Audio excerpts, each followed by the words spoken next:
Chapter 1. A cup of tea and a shock. The roses were particularly fine that June in Elmsworth. Petals fluttered in the light breeze like tiny satin flags, and bees trailed lazily from bloom to bloom, as though the business of pollen were a leisure. Activity. In the heart of the village, hedges had been clipped with precision, and the window boxes outside the post office exploded with geraniums. It was, by all accounts, a season of beauty and calm. And yet, death had arrived. It was not immediately evident. On the surface, life continued in its usual unhurried rhythm. At least it had, until the body was found in the conservatory of the sprawling house at the edge of the village, the one locals still called Brackendale Lodge, though it had changed hands 3 times since the war. Miss Jane Marple, sitting with her embroidery by the bay window of her ivy-covered cottage on Church Lane, had already heard the news. She always did, often bore the person relaying it knew quite how it would be received. "I do hope you're sitting down, Miss Marple," said young Clara Phillips, the vicar's wife, who had dashed over with her usual blend of helpful urgency and morbid delight. "It's Mr. Pritchard, Lawrence Pritchard, dead this morning. They found him in the conservatory." Miss Marple laid her embroidery in her lap with slow care. "In the conservatory?" she repeated. Clara nodded rapidly. "Ellen, the housemaid, found him. Said he was just sitting there in one of those wicker chairs, with a dreadful look on his face, dead as anything." "Poor Ellen," murmured Miss Marple. "That must have been very distressing for her." "Yes, well, quite. But more to the point, he was perfectly healthy yesterday. Played croquet with Dr. Hewitt at the garden fete. Do you remember? I saw him laughing with the butcher's wife. And now he's—" She broke off, biting her lip in dramatic pause. Miss Marple reached for the teapot. "More tea, dear?" Clara blinked. "Oh, yes, thank you." The young woman accepted her cup, but her fingers trembled slightly, sloshing the liquid. "Do you think it could have been ... natural?" Miss Marple didn't answer immediately. She stirred her own cup with gentle precision. "Lawrence Pritchard," she said at last. 62. Former colonial administrator. Widowed. Moved to Elmsworth just under 3 years ago.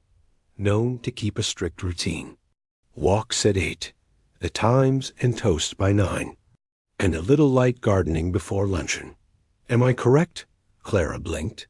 "Yes, I suppose so. You're remarkably well informed, Miss Marple." "One notices things," she said simply. There was a pause. Outside, a thrush sang from the hedgerow. The ticking of the long case clock in the hallway marked time in a slow, heavy rhythm. "It was just past 3 o'clock. I imagine, Miss," Marple added softly, "that the police have been called." "Oh, yes. Inspector Cray himself came down from Muchwallow. He's at the house now. I saw his car on the drive." Inspector Cray, a stout, no-nonsense sort of man, fond of firm answers and tidy conclusions. Miss Marple had met him once at a W.I. Garden Committee luncheon. He had struck her then as a man more interested in uprooting weeds than examining roots. "Expect," she said, "that he will begin by questioning the staff." "Quite. There's Ellen, of course, and Mrs. Beach, the cook. That sullen gardener, what's his name? John or James, and Mr. Pritchard's niece, Lydia." "Ah, yes," said Miss Marple, with a faint smile. "Lydia, a modern young woman. As I recall," Clara made a face, dreadfully serious. "Always in trousers. Reads poetry no one understands. But she did seem fond of her uncle. She came to see him often." "Yes," said Miss Marple, her gaze returning to the rosebush just beyond her window. "I believe she did." Clara finished her tea and stood up, brushing imaginary crumbs from her skirt. "Well, I should get back before the twins' murder. Each other. Do let me know, do you hear?" Miss Marple gave her a serene smile. "Of course, dear." After Clara left, Miss Marple remained by the window for several minutes, her needlepoint untouched. She watched the bees, the shifting of sunlight across the garden path, and the slow, thoughtful procession of a tortoiseshell cat along the low stone wall. A man had died. Perhaps naturally, perhaps not. That the inspector would determine soon enough. But Miss Marple, who had lived a long time and seen the full span of human nature on display, from the pettiness of committee squabbles to the desperation behind, a carefully baked sponge cake felt something familiar. Not immediate, not tangible but familiar. She rose and went to fetch her shawl. A walk, she thought, would do her good. And if that walk happened to take her near Brackendale Lodge, well, Elmsworth was a small village. One must be neighborly. Chapter 2. Footsteps among the geraniums. Brackendale Lodge sat at the edge of Elmsworth, nestled behind a high stone wall smothered in ivy. Its wrought iron gate, freshly painted in black, creaked faintly as Miss Marple pushed it open. The garden beyond was generous, and a touch overmanaged lawns, edged to military precision, borders heavy with well-behaved perennials, and the conservatory rising like a glass jewel at the rear, its roofline shimmering faintly in the afternoon sun. Miss Marple did not approach directly.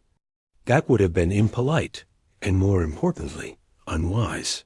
She had learned long ago that people speak more freely when they believe they're unobserved. Instead, she took the long way round, down the gravel path lined with box hedges, past the old rose arches, toward a bench shaded by an overgrown laurel. From there, the conservatory lay just visible through the hedge, its open door yawning like a silent mouth. A constable stood near it, one she didn't recognize, young, with red cheeks and a uniform too stiff for the heat. He leaned occasionally into the open doorway and then back again, clearly uneasy. Miss Marple noted his restlessness and tucked it away for later, as she always did with small human tells. Then she heard voices. "I tell you, Inspector, he was in good health. No complaints whatsoever." The speaker was a woman, sharp, educated, impatient. Lydia, she assumed. "And yet he's dead," came Inspector Cray's reply, his voice flat and unmistakable. "People don't tend to expire without cause, Miss Pritchard." Miss Marple could just see their shadows in the conservatory. Cray's broad outline, Lydia's slimmer, straighter figure. There was nothing wrong with him, Lydia insisted. He hadn't even seen Dr. Hewitt in months. He detested doctors. Was he under any strain? Any reason to be distressed? No more than usual. Uncle Lawrence was a deeply conservative man, set in his ways. I don't think he liked how quickly the world was changing, but that's hardly reason to suspect foul play, Cray grunted. Sometimes it's the smallest things that disturb people. A family argument, say. A financial loss or a secret. Lydia's voice cooled. "Inspector, are you suggesting—" "I'm not suggesting anything yet. Just asking questions." There was a brief silence, broken only by the distant sound of shears snipping somewhere across the garden. "Tell me again, who was in the house this morning?" Cray said. "Only the staff and me. I'd come down early to work in the library. I was in there from just after 8 until Ellen came screaming from the conservatory. No visitors? Not that I'm aware of." "And the door to the conservatory?" "Open. It often is in the summer." There was a scraping sound, perhaps the inspector's notebook closing. "All right, Miss Pritchard. That's all for now." Lydia emerged moments later, pushing her dark hair behind one ear, her brow creased with restrained fury. She passed near Miss Marple without noticing her, but Jane's sharp eyes took her in fully. A clench of her jaw, the pale smudge where her lipstick had worn away, the ink smudge on one wrist. Not grief, precisely. Certainly not shock. No, Miss Marple. Thought. That was irritation. The front door of the lodge opened again, and a second figure emerged. A young man in a gardener's smock, tall, with muddy knees and a scowl permanently etched into his brow. John the gardener, presumably. He headed for the rear of the property, muttering under his breath, and Miss Marple caught a few stray words. Bloody nonsense. Old fool's heart just gave out. Shouldn't be my problem? It was always revealing, she reflected, what people said when they thought no one was listening. A moment later, Inspector Cray came striding round the side path, notepad tucked under one arm, frowning. His expression shifted when he caught sight of Miss Marple on the bench. Ah, Miss Marple. She inclined her head. Inspector, taking the air, are we? More observing the roses, she said. They're quite splendid this year. Mr. Pritchard's gardener has a sure hand, even if he does seem a little impatient with delicate things. Cray allowed himself the thinnest of smiles. I'll take that under advisement. She shifted slightly, patting the empty space beside her on the bench. If you've a moment, Inspector. Cray hesitated, then sat, the bench creaking faintly under his weight. I shan't intrude, she said gently. Only, I wonder if I might ask what you make of the situation. He exhaled slowly, removing his hat and running a hand through thinning hair. Officially? We're waiting for the coroner. Unofficially, I don't like it. Pritchard's sitting there in the conservatory, with his tea untouched. No sign of a struggle. But his face? He shivered slightly. Something wasn't right. Looked frightened, almost. Like he'd seen something just before he broke off. Miss Marple was watching him with that serene, unsettling calm of hers. And poison? She asked. No sign. No cup beside him. No glass. No vial. Nothing obvious. Then one might suppose he wasn't given anything unusual to drink, unless he brought it himself. Or it wasn't drink at all, Miss Marple said softly. Cray looked at her. She smiled slightly. There are poisons that act through touch or inhalation, and fear itself can be quite real in certain circumstances. He grunted. You've seen more than most. I've lived longer than most, she replied. And people, Inspector, are always more complicated than to feign. They appear. He looked at her a moment longer, then stood. Well, if you hear anything, Miss Marple, I shall let you know, she said pleasantly as he walked away. She turned her eyes once more to the conservatory. Something had happened there. Not just a death, a rupture. A moment in which a carefully ordered life had been overturned. Just enough to let something terrible slip through. And Miss Marple, in her quiet, persistent way, intended to find out exactly what it was. Chapter 3. The sound of broken china later that evening. Elmsworth's air grew cooler, touched with the faint scent of honeysuckle and chimney smoke. Inside the drawing rooms and kitchens of the village, talk buzzed like a disturbed hive. News of Lawrence Pritchard's death had spread with the force and elegance of a lightning bolt startling an indiscriminate dot at the Red Stag, where the usual gathering of tradesmen and retired gentlemen nursed their evening pints. Mr. Thomas Gilly, the postmaster, made his announcement with theatrical gravity. Murder, I tell you. You mark my words. That sort of death doesn't just happen. Across from him, old Mr. Tebbit, half-deaf and wholly skeptical, snorted into his ale. Pritchard was a stiff old devil, probably keeled over from boredom. Young Peter Drummond, the schoolmaster, leaned in. But wasn't his face twisted?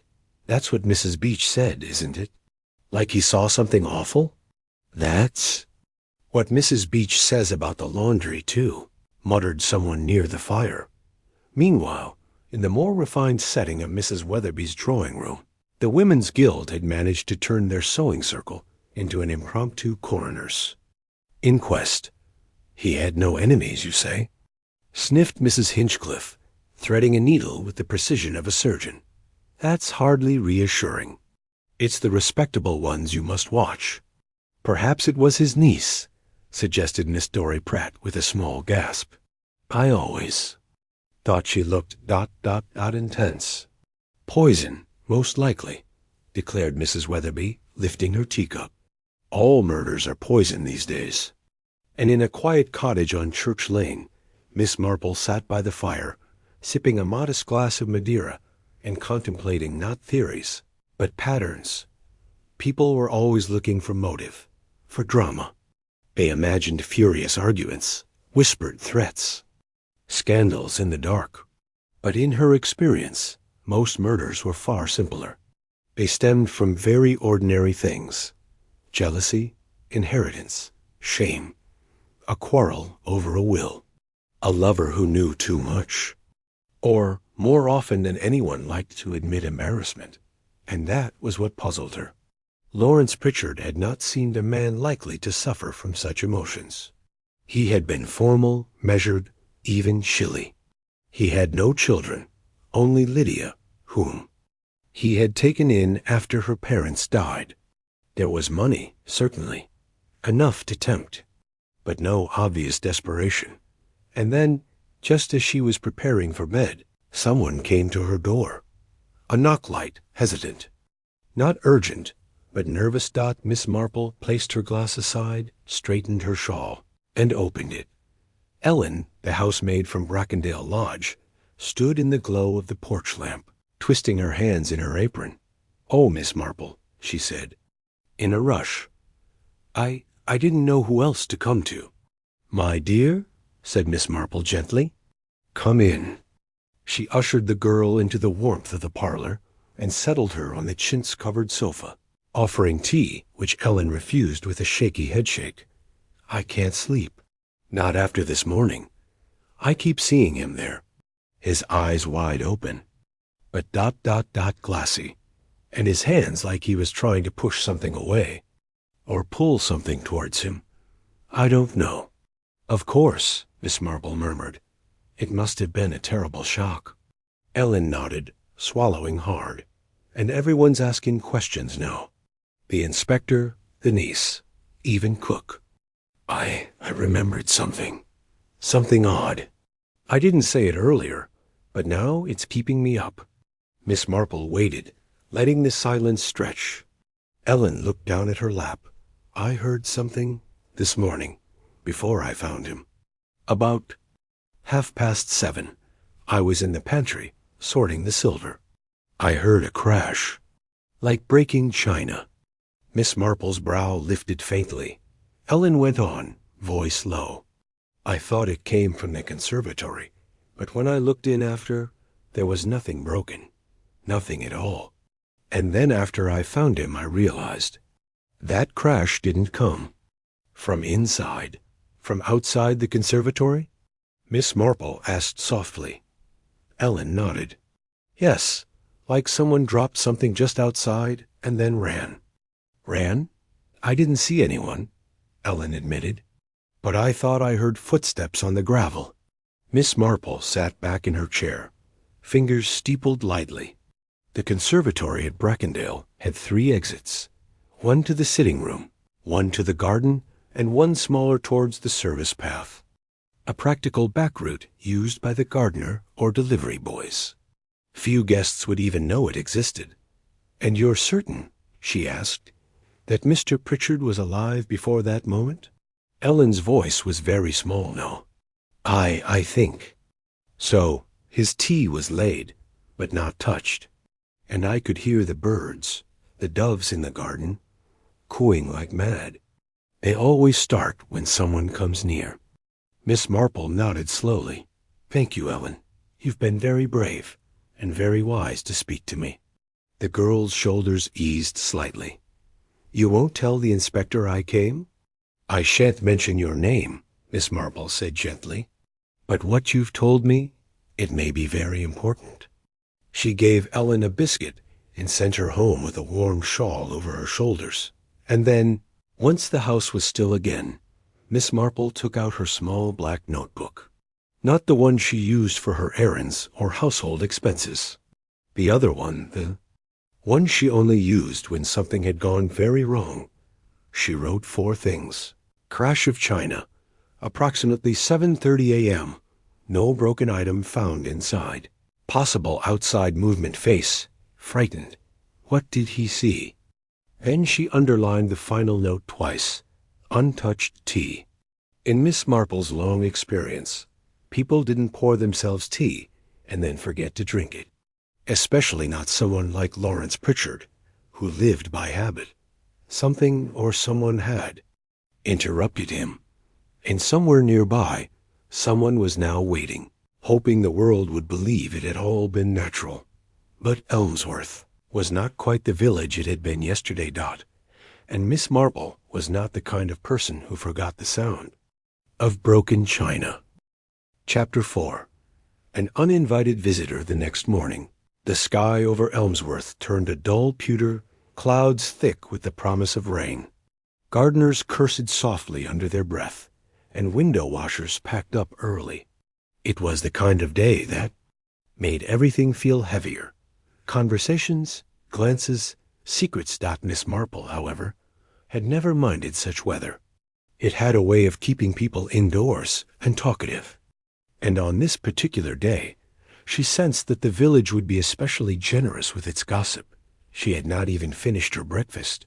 Soft-boiled egg, toast, and just a smear of gooseberry jam, when the second knock in 24 hours sounded on her front door. This time, it was not Ellen. Miss Marple? Lydia Pritchard stood in the doorway in a belted navy coat, hair pinned back severely, her mouth set in a line of tired politeness.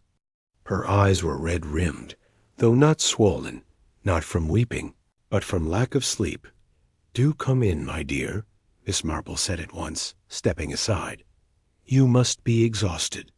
"I am," Lydia admitted, walking inside. She stood in the hallway for a moment, eyes drifting across the framed watercolors and the coat stand, as if trying to anchor herself. "I didn't know who else to speak to. The Inspector Cray, he seems kind enough, but ... She trailed off. "But he's a man who likes tidy answers," Miss Marple finished gently. "And your uncle's death is not very tidy." Lydia gave a sharp nod. "Exactly." Miss Marple led her to the sitting room. "Tea? Or coffee?" "Neither, thank you." Lydia sat stiffly. "I've had too much of both." "I came because something's wrong, Miss Marple. Something's been wrong for a while. And I think I ignored it."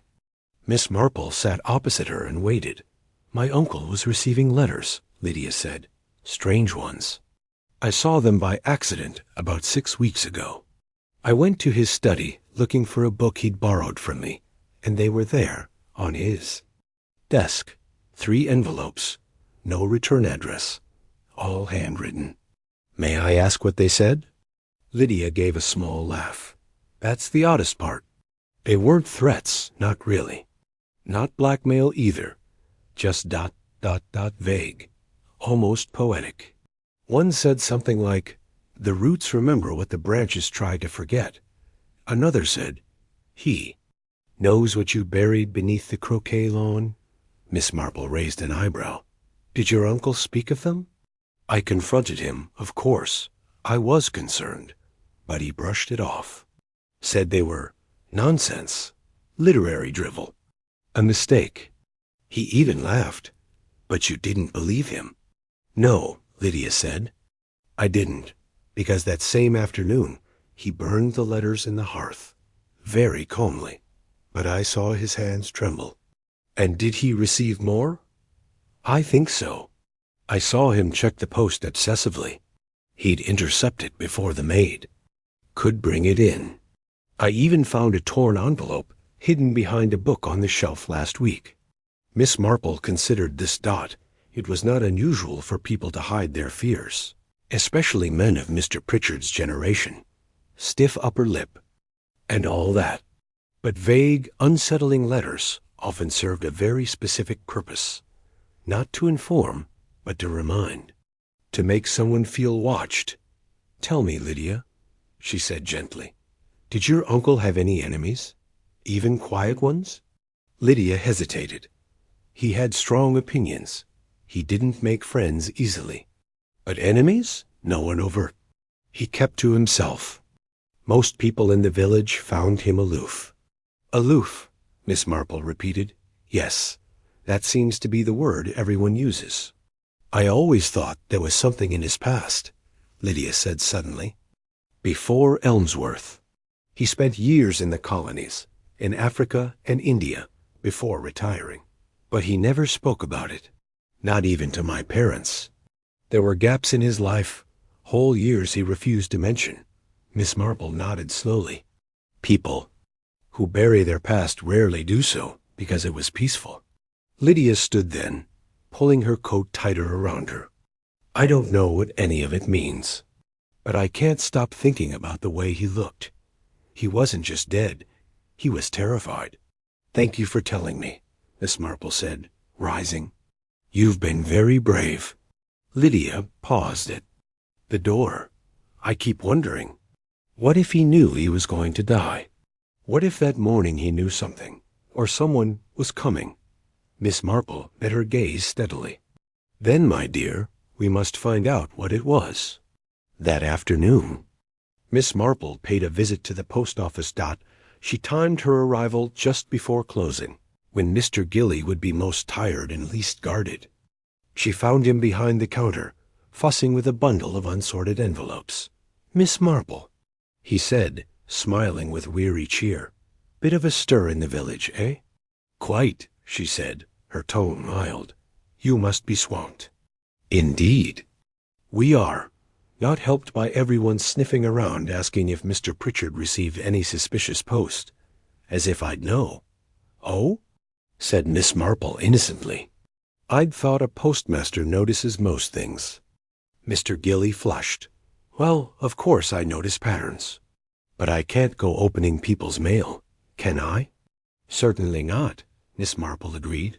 But patterns, now those can be useful. He hesitated, then leaned slightly over the counter. Between you and me, not a word to the inspector, but yes, there were a few strange letters for him.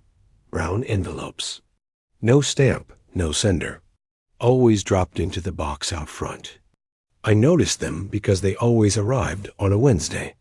Hand-delivered, then? He nodded. That's right. And always in the early morning, I'd find them in the first collection. Neatly written. Not local. Not local.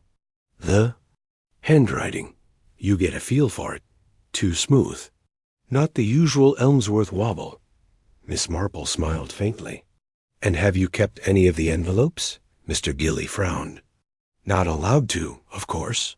But he turned and rummaged through a drawer, eventually pulling out a scrap of paper. Found this yesterday, actually. In the rubbish bin by the door. Looks like someone tore it up before they posted it. He handed her the half-shredded piece. Miss Marple took it gently.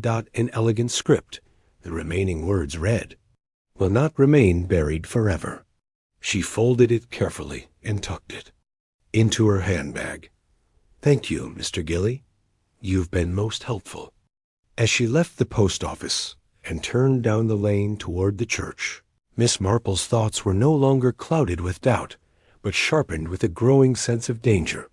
There was something very old at work here, a secret long buried, and someone not yet seen was determined to keep it buried, even if it meant murder. Chapter 5. The Will and the Whisper. The next morning, just as the church bells began to chime 9 o'clock, Miss Marple made her way to the solicitor's office. It was tucked away between the greengrocer's and the milliner's, a narrow, slate-roofed building with a flaking green door and a plaque that read Gleason and Penfold. Solicitors and commissioners for oaths. Inside, the air smelled faintly of dust, old carpet, and sealing wax. Mr. Bernard Gleason, a pale, stoop-shouldered man of advancing years and cautious speech, emerged from his back office with a blink of recognition. Ah, Miss Marple, he said, adjusting his spectacles. A pleasure, or perhaps under the circumstances. He let the sentence trail away, like a coat never quite hung up. "I won't keep you long, Mr. Gleason, Miss," Marple said, her tone soft but precise. "I just hope to clarify a small matter, one which may, in time, concern you directly." Gleason's brow furrowed. "I assume you refer to the regrettable passing of Mr. Pritchard." "Quite so." She lowered her voice slightly. "Did Mr. Pritchard amend his will recently?" Gleason blinked at her. "You are remarkably well informed, Miss Marple." "Yes, he did, roughly 6 weeks ago. Came in unannounced, late one Wednesday afternoon, in a particular mood. Not agitated, exactly, but purposeful." Miss Marple noted the detail with interest. "Wednesday again. May I ask what the amendment entailed?" Gleason hesitated, but Miss Marple had long ago mastered the art of looking both harmless and entirely trustworthy. "It was a rather curious change," he admitted finally. "The bulk of the estate was always intended for Miss Lydia, of course. But he inserted a clause, a new bequest of £5,000 to a Miss Daphne Longhurst." Miss Marple's knitting basket of memory stirred. "Daphne Longhurst," she said, as if testing the weight of the name. "That's not a name I've heard in Elmsworth. No, she doesn't live here. Pritchard provided no address, only that she was formerly of Nairobi, and that if she could not be located within 60 days of his passing, the sum was to revert to Lydia." "A curious clause," Miss Marple said. "Very, Gleason." "Agreed. And when I asked him about her, he merely said, 'A debt long unpaid.' He seemed almost relieved after signing." Miss Marple leaned back slightly. "And do you believe she'll be found?" "I've no idea. We've made inquiries, of course. But it's as though she never existed." Miss Marple rose and gave him a kindly smile. "Thank you, Mr. Gleason. You've been most gracious." As she stepped back onto the high street, the wind tugged gently at her shawl. She paused by the churchyard, her gaze drifting across the headstones, her mind already at work. That Daphne Longhurst, a woman from Pritchard's. Past Nairobi, an old debt, an abrupt bequest, and letters, anonymous, poetic, unsettling. Beginning the very same week he changed his will. This was not coincidence. It was consequence. That afternoon, Miss Marple visited Dr. Hewitt. His surgery, a brick building that had once been a grammar school, smelled of antiseptic and coal dust.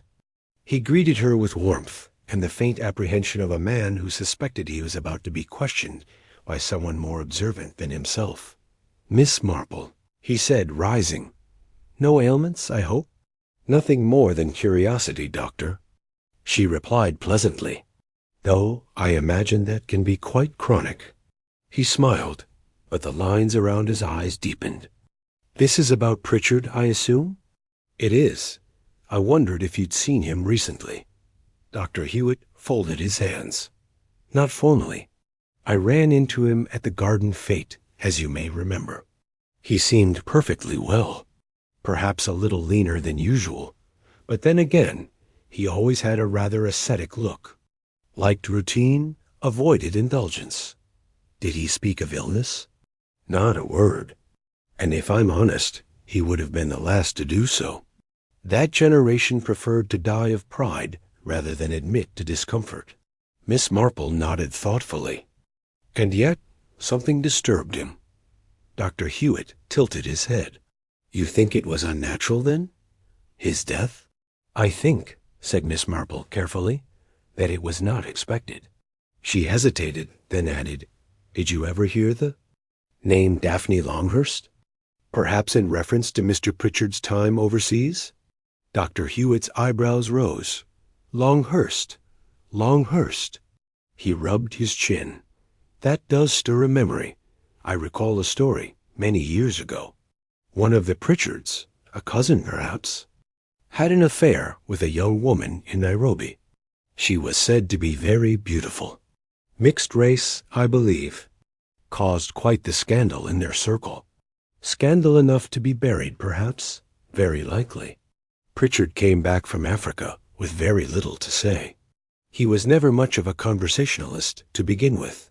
Miss Marple's eyes were steady, but a man may forget his pleasures. He rarely forgets his regrets. That evening, as dusk bled slowly across the Elmsworth skyline, Miss Marple sat in her parlor with the fire crackling and her notebook open. The picture, once foggy, was sharpening. Lawrence Pritchard had received anonymous letters, poetic ones, threatening only in their implications. He had changed his will.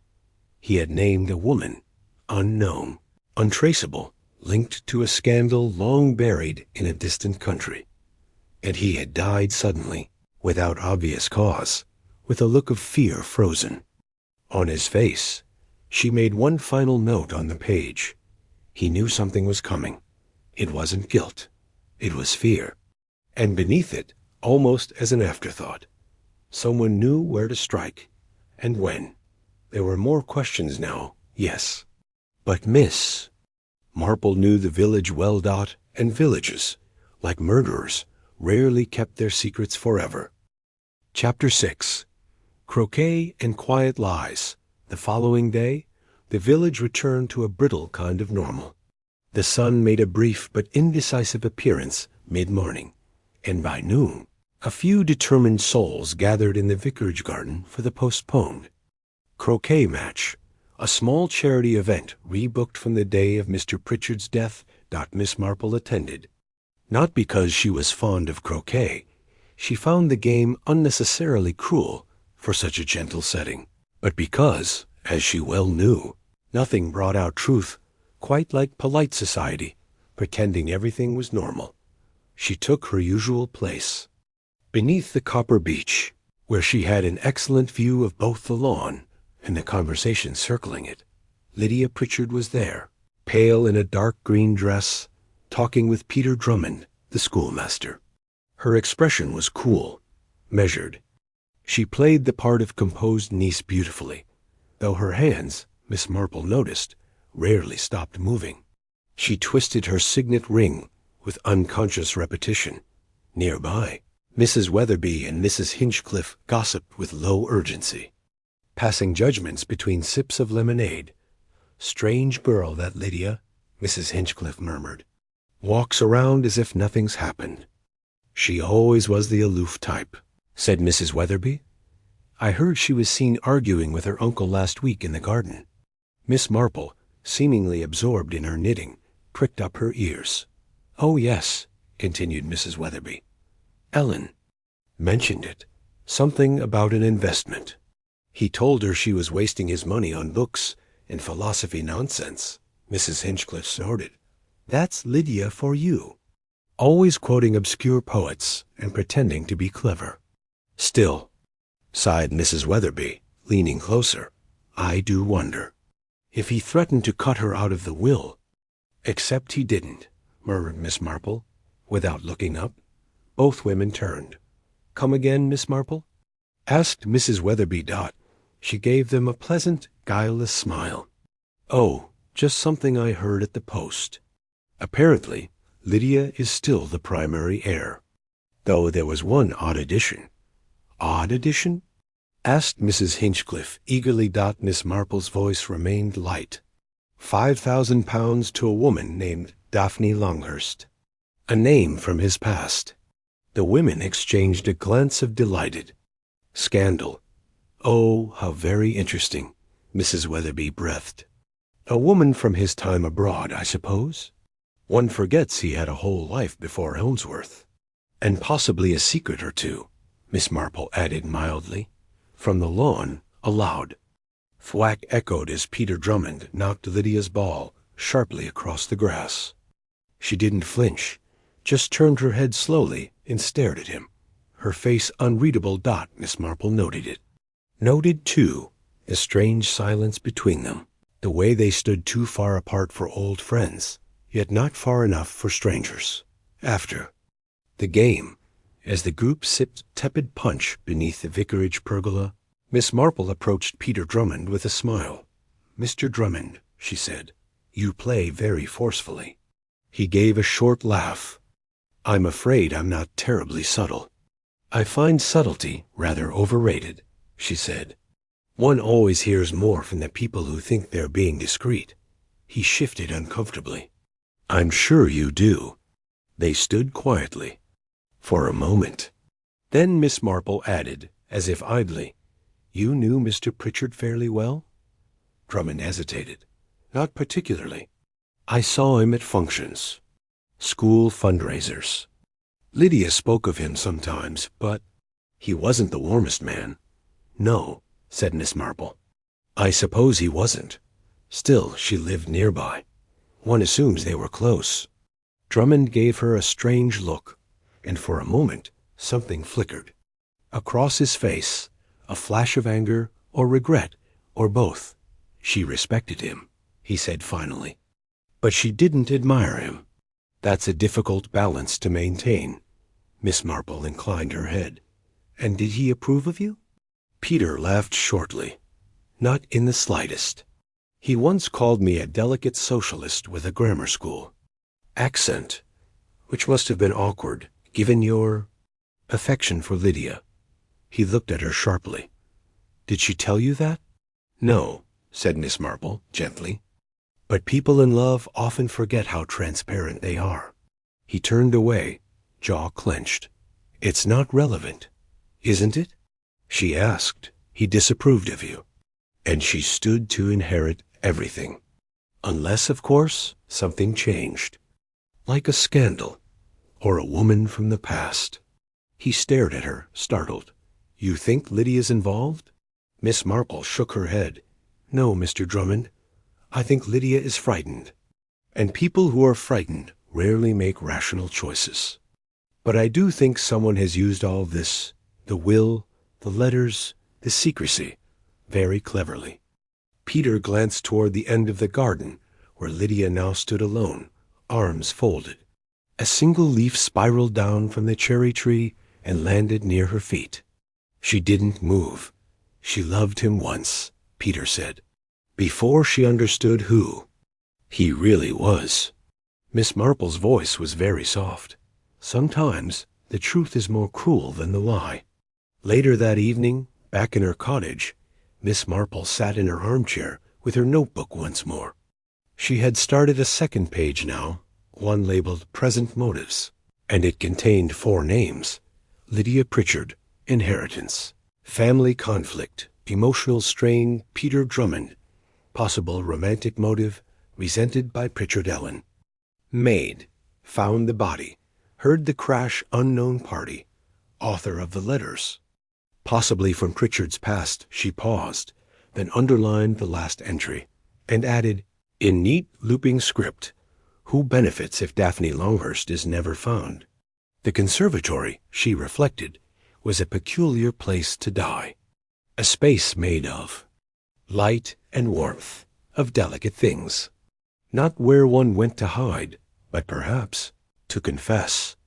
Or to be confronted. Miss Marple closed her notebook and reached for her lamp. In the coming days, the darkness would gather around the truth like ivy on stone, but it would not hide it forever. Asterisk. Chapter 7. The gardener's silence. By the next morning, the village of Elmsworth felt more tightly wound than usual. The air was cooler, damp with the scent of wet earth, and a hush had settled over the high street. The kind of hush that often precedes a revelation or a storm. Miss Marple, however, was already on the move. She had made a list that morning, folded neatly into her handbag beneath her gloves. The list had 3 items, and at the top of it was a name: John Buckles, gardener at Brackendale Lodge. There were 2 reasons Miss Marple was interested in Mr. Buckles. First, he was one of the few people on the grounds the morning of Mr. Pritchard's death. Second, he had, according to multiple accounts, expressed more annoyance than grief, and annoyance, in Miss Marple's experience, often came from fear of being implicated, or from a truth not yet spoken aloud. She found John near the potting shed at the rear of Brackendale Lodge, bent over a tray of snapdragons. grumbling as he repotted them. "Good morning," Miss Marple said brightly. He looked up, surprised. His face was weathered and ruddy, with deep lines around the mouth that spoke of stubbornness. "Ma'am," he said shortly, dusting off his hands, "I hope I'm not interrupting." He shrugged. "Always work to be done." Miss Marple smiled. "It's a beautiful garden, Mr. Buckles. Quite a legacy, I imagine, for a man like Mr. Pritchard." He gave a grunt that was neither agreement nor denial. "Though I expect," she continued, as if merely conversing, "he was rather particular." "Particular's one word," he muttered. "Had opinions about everything, even the way the hydrangeas were pruned. And don't get me started on the croquet lawn." "Oh, yes," said Miss Marple. "I've heard he was very protective of that lawn." Buckles stood straighter. "Used to say the ground had memory. Wouldn't let anyone dig too deep. Once caught me returfing a patch and barked at me like I'd stabbed a bishop." "Curious," Miss Marple said mildly. "Most men don't speak of memory in soil, unless they're remembering something themselves." That earned her a sharp look. "Are you here for the inspector?" "Oh, no," she said. "I'm just thinking. That's all." Buckles hesitated, then said, "If you're asking whether I saw anything that morning, no. I was in the lower garden, south hedge. Didn't come near the conservatory." "And yet you were heard." "Later," Miss Marple said gently, muttering. "About the old man. About something not being your problem." He flushed. "I was just angry. That maid came running out screaming, 'Ellen,' and I thought someone had hurt her. Then it turned out to be the old man gone stiff in his chair. You didn't like him." "No one did," he snapped. "But I didn't kill him, if that's what you're circling at." Miss Marple's tone was calm, almost motherly. "Did you see anyone near the conservatory that morning?" There was a pause, the sort of pause that creaks under the weight of what isn't being said. "I saw someone, not clearly. Just a shape, early, maybe 7:15 or so, near the east wall." "Man or woman?" "Woman," he said after a moment. "Tall, dark hair. Coat, I think. Could have been Miss Lydia, but I can't swear to it. Didn't see her face." "Did Mr. Pritchard see her?" Buckles gave her a long, quiet look. "I think he did. He was already in the conservatory by then. Just sitting there, looking. Tense, like he was waiting." Miss Marple nodded slowly. "I wonder, Mr. Buckles, if a man was expecting something unpleasant, might he go to the place he felt most in control? The place he knew best? The conservatory?" She smiled faintly. "He'd have known every inch of it. Where the light hit, where people could come and go. He would have seen them before. They reached him." Buckles looked away. "Doesn't matter now, does it?" "Oh, Mr. Buckles," Miss Marple said gently, "it matters very much." Later that day, Miss Marple made her way to the churchyard, where she knew the vicar would be trimming the yew trees before. EVENSONG. Reverend Mayhew was a mild man in his 60s, with an excellent memory for names and a somewhat less impressive memory for sermons. He greeted her warmly. "Miss Marple, you're looking well. And you, Vicar. I was hoping you might help me with a name." "Of course. Daphne Longhurst." He paused, shears halfway raised. "My word. That name hasn't passed my ears in years. And you have heard it." "Oh, yes. Not recently, but let me think. Yes, she came here once, maybe 15 years ago. Tall woman, striking, didn't speak to many people. Said she was visiting from Africa. I remember because it was during the Harvest Festival, and she asked if we used any Swahili hymns, which of course we didn't." "Did she speak to anyone else?" "She had tea with Mrs. Pemplow, I think, and she asked about the Pritchards. But Lawrence wasn't in residence then, just the old housekeeper. Then she left. Quickly, never saw her again." "Miss Marple." was quiet. She came to find him, she murmured. But he wasn't ready. The vicar looked puzzled. I beg your pardon? She gave him a warm smile. Nothing, Vicar, thank you. You've been most helpful. Back home, Miss Marple sat down at her table and made 2 columns in her notebook. What we know. Mr. Pritchard received anonymous letters. He changed his will shortly after. He was waiting for someone on the morning he died. A woman, unidentified, was seen approaching the conservatory. He died before touching his tea. What we don't know. Who wrote the letters? Whether Daphne Longhurst is alive. What happened at 7:30 a.m. near the conservatory? What Mr. Pritchard was so afraid of she stared at the final line. Fear. Miss Marple had seen real fear. It was different than panic. More inward. More certain. He hadn't died of a surprise. He had died expecting something, or someone who never needed to touch him. Because sometimes fear itself is the murder weapon. Chapter 8. The smell of bitter almonds. The following morning dawned with a thick gray mist that curled across the hedgerows and hung low over Elmsworth like a curtain. It was the kind of damp that crept under doors and into bones, and it left.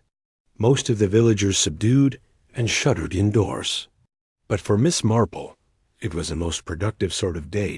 By mid-morning, she had made her way, umbrella in hand, to the small surgery at the edge of the village, where Dr. Graham Wiltshire kept his rooms. She had baked a small lemon loaf, just enough of a social excuse not to appear inquisitive. Dr. Wiltshire greeted her with warmth, if a hint of wariness. He was a tall, serious man in his 40s, with a face made for frowning and fingers permanently ink-stained from crossword puzzles. Miss Marple. Come in. I wasn't expecting visitors, but I won't say no to cake. She handed him the parcel with a smile. Not just a cake, Doctor. A bribe. He gave a rare smile, dry and knowing. Ah, I wondered. They sat in his small consultation room, which smelled faintly of menthol and antiseptic. Through the window, the mist pressed against the panes like a forgotten thought. I understand, she began gently, that the official post-mortem has returned a preliminary finding. Dr. Wiltshire studied her carefully. Nothing has been publicly shared yet. Of course, and yet people are already whispering. He leaned back slightly. You've heard the word, then? Cyanide, he nodded, almost reluctantly. Yes. Trace amounts found in the teacup and in Mr. Pritchard's system. Death would have been swift. Not theatrical. No writhing or gasping. Just a moment of discomfort, and then ... stillness. She nodded slowly. And the smell? Ah, that old question. He raised an eyebrow. The famous bitter almond scent. It's unreliable. Only about half of people can detect it at all, genetically speaking. But in this case, yes, faint. Traces were noted. Enough to be masked? Easily, with something floral. Bergamot, perhaps. Earl Grey. Miss Marple's face remained thoughtful. There was a tray of tea in the conservatory, wasn't there? Indeed, 2 cups poured, but only 1 tasted. Pritchard's. No fingerprints. He shook his head. Wiped or gloved. Miss Marple's brow furrowed slightly. Do we know when the tea was prepared? Ellen, the maid, claimed she brought the tray in at 7:25 and left Mr. Pritchard with it. He told her not to return, that he was expecting a private conversation. And she didn't see anyone else in the house? No one. But it was early, and the back garden gate was open. Miss Marple nodded slowly. Then there's our window. Dr. Wiltshire studied her with a quiet curiosity. You don't think it was Lydia? Miss Marple didn't answer directly. Instead, she said, poison is a method of distance. It allows the killer to act without confronting, without struggle. But this case feels personal. Whoever did this wanted him to feel something first, regret or dread. There was a pause. Dr. Wiltshire tapped his pen against the edge of his desk. You think someone frightened him before he drank the tea? Perhaps. Or that he drank it because he was frightened. Her eyes narrowed slightly. Yes, that. Later. That day, Lydia Pritchard appeared at Miss Marple's door. She stood in the doorway like a question, her coat still buttoned, her hair a little windblown, her lips tight with restraint. I don't know who else to speak to, she said. Miss Marple stepped aside without a word and led her to the warm sitting room, where a fire burned steadily and the cat dozed on the hearth. I got a letter this morning, Lydia said, once seated. Hand-delivered, no postage, just left in my postbox. She took a folded sheet from her bag and passed it across. Miss Marple read it carefully. The handwriting was neat, almost feminine in its regularity. But the message was not. You always said you'd be free when he was gone. Now you are. Hope it was worth it. No signature. Just a short, precise wound left to bleed quietly. Lydia sat stiffly. Someone thinks I killed him. Or wants me to. Think I did. Miss Marple looked at her with great kindness. And did you?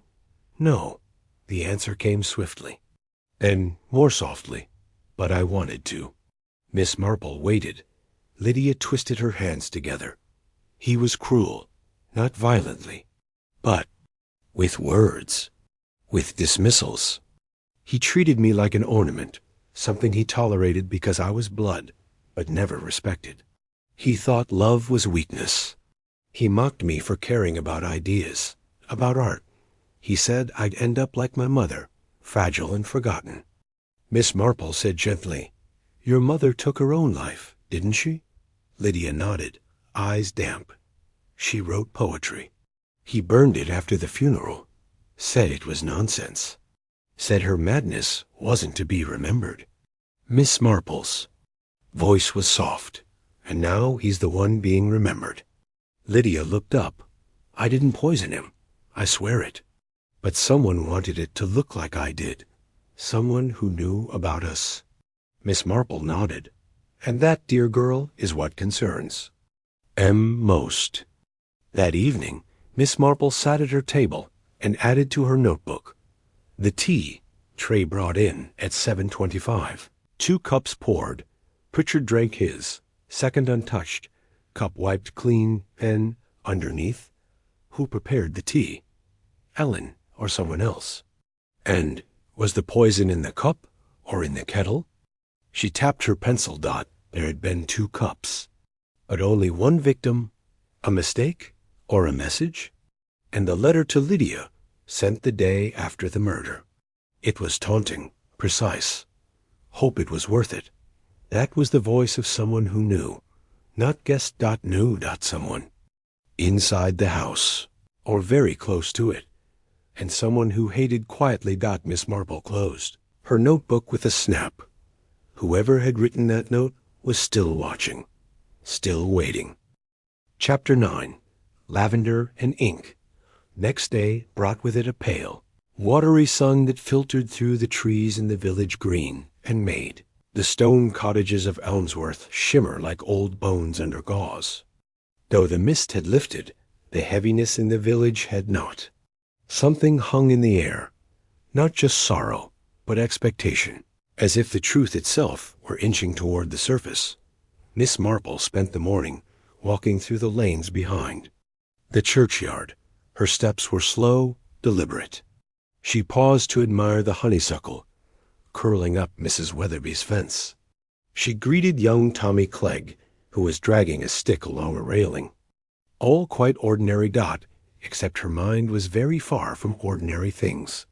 That letter to Lydia, the cup of tea, the altered will, the unknown woman near the conservatory, the growing tangle of fear and resentment threading through every polite face. In the village, all of it pointed to something carefully arranged, a pattern just beneath the surface.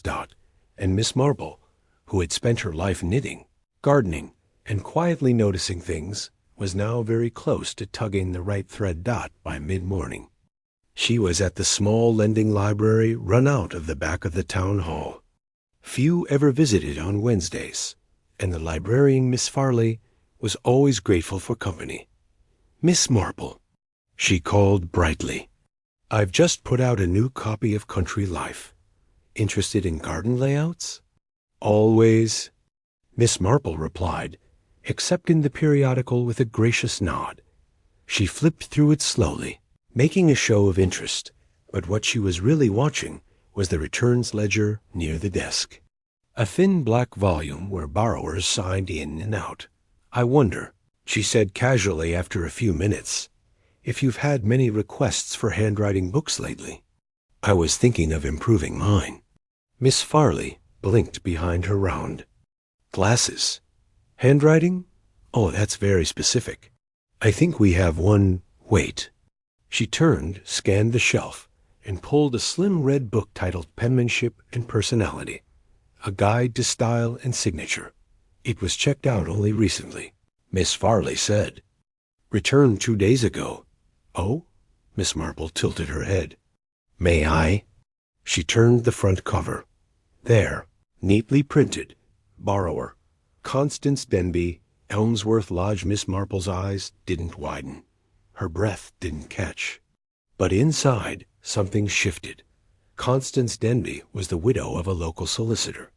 A quiet woman, always dressed a touch too finely for the village. She was known for her embroidery circles, her stiff gin cocktails, and her rather unfortunate passion for private correspondences, usually unsigned, but filled with advice, criticism, or kindly worded condemnations, depending on the recipient. Miss Marple had once received such a letter herself. A note left in her postbox suggesting that unmarried women of a certain age might be happier if they refrained from expressing opinions on village matters. She had tucked it in her gardening glove and thought no more of it. Until now. That afternoon, Miss Marple called upon Constance Denby unannounced. The house, set a little apart from the village, was square and proper, like the woman who lived in it. The door was painted navy blue, the brass knocker polished to a shine. "Miss Marple," Constance said, clearly surprised. "How unexpected." Miss Marple smiled gently. "I was taking a walk and thought of you. I remember you'd once mentioned a rather rare tea blend from Harrogate, and I wondered if I might trouble you for the name." "Well," Constance said, flattered despite herself, "of course." Inside, the drawing room was just as Miss Marple remembered it. Dainty. Cups. Embroidered cushions, faint lavender scent, and nothing out of place. Except, of course, people rarely murdered in rooms that felt out of place. "I heard," Miss Marple said after a few polite exchanges, "that you once knew Mr. Pritchard's sister." Constance's teacup paused mid-air, briefly. Lydia was always unconventional, not the sort of woman who enjoys a quiet life. She must be very distressed now. "Oh, yes. I imagine it's all rather overwhelming." Miss Marple tilted, her head slightly. "She received a letter yesterday. Anonymous, unkind. I dare say you've heard." "I haven't," Constance said quickly, though her cheeks flushed. "People can be rather cruel, can't they?" "Yes," Miss Marple replied softly. "Cruel and precise. It takes a very steady hand to write in such neat little loops. No hesitation at all." Constance's eyes narrowed ever so slightly. "I wouldn't know." "I dare say you would," Miss Marple said pleasantly, setting her teacup down. "Didn't you return a book on handwriting improvement just this week?" The silence between them stretched just a bit too long. Then Constance straightened her shoulders. "It's not a crime to improve one's writing." "No," Miss Marple said kindly, "but it is a curious coincidence, especially when one considers the nature of the letters Mr. Pritchard received before his death." Constance's expression didn't falter, not entirely, but her hand trembled slightly as she set her spoon back on the saucer. "I didn't kill him." "No," Miss Marple said gently, but I believe you frightened him. Or someone very much like you did. I merely told him things he deserved to hear. Miss Marple studied her. Did you write all of them? Constance's voice was very small now. Not all. Just 2. One last month. And one ... after. After his death? A pause. Constance nodded. I wanted Lydia to know she was free now. I thought she might be relieved. I didn't think she'd be afraid, even if it looked like she had motive. She always had motive, Constance snapped. That man, that cold, vicious man, ruined every life around him, mine included. Miss Marple didn't press further. She simply folded her gloves into her lap and stood. Thank you, Mrs. Denby. That was all I needed. Will you go to the police? No, Miss Marple said softly. Not yet. Because Constance had not poisoned the tea, but she had confirmed something crucial, that others knew about Lydia's bitterness, and someone clever and careful had used that knowledge to frame her. That evening, Miss Marple wrote 2 final lines in her notebook before bed. Someone is pushing the story, but not telling it. Chapter 10. The music box in the maid. The sky had darkened again by the following morning, and a storm was threatening over the fields beyond Elmsworth. The air smelled of wet leaves and soil, and the first cold whispers of autumn were beginning to creep under doorways. Miss Marple rose early, her mind quietly circling. The letter to Leah, the poisoned tea, the missing fingerprints.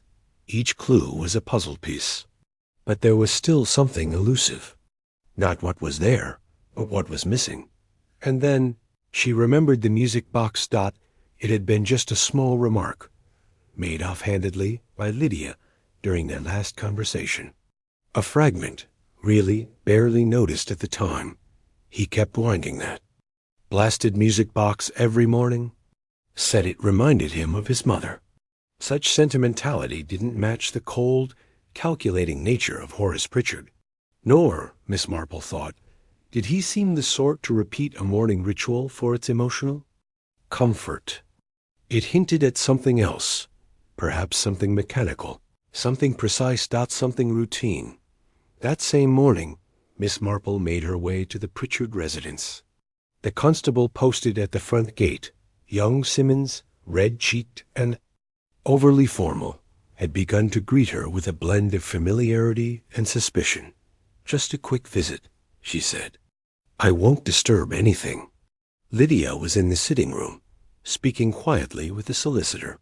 She looked pale, worn, and far older than her age. But when she saw Miss Marple, her expression softened as she rose with tired gratitude. I'll leave you to it, the solicitor murmured.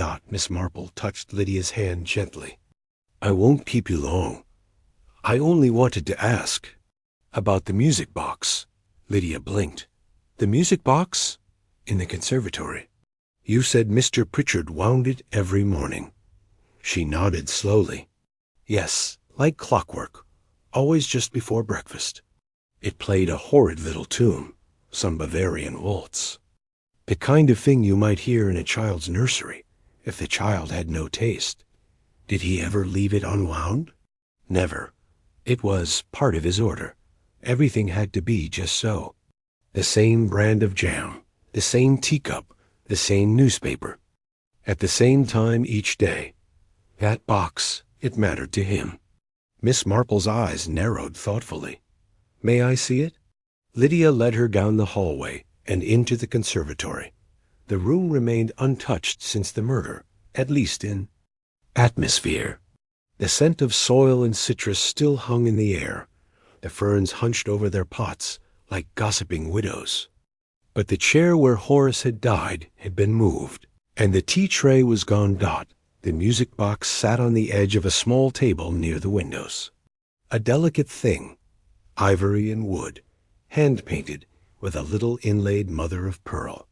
It looked too dainty to belong to a man like Pritchard. Miss Marple turned the key gently and opened the lid. The tune began to play, tinny, cheerful, cloying, but it was the underside of the lid that caught her eye. There, just beneath the hinge, a faint smudge like powder, pale yellow, too fine to be dust. She took out her handkerchief and dabbed it gently, then brought it to her nose. Bitter almond. Cyanide. Not in the tea. On the box. Later that afternoon, Miss Marple returned home and found someone waiting on her garden bench. Ellen. The maid. She looked miserable. "I'm sorry to just come like this," she said. "I didn't know who else to speak to. I think I made a mistake." Miss Marple offered a cup of tea and a warm blanket, and after a few comforting moments, Ellen began to talk. I didn't poison Mr. Pritchard," she said shakily.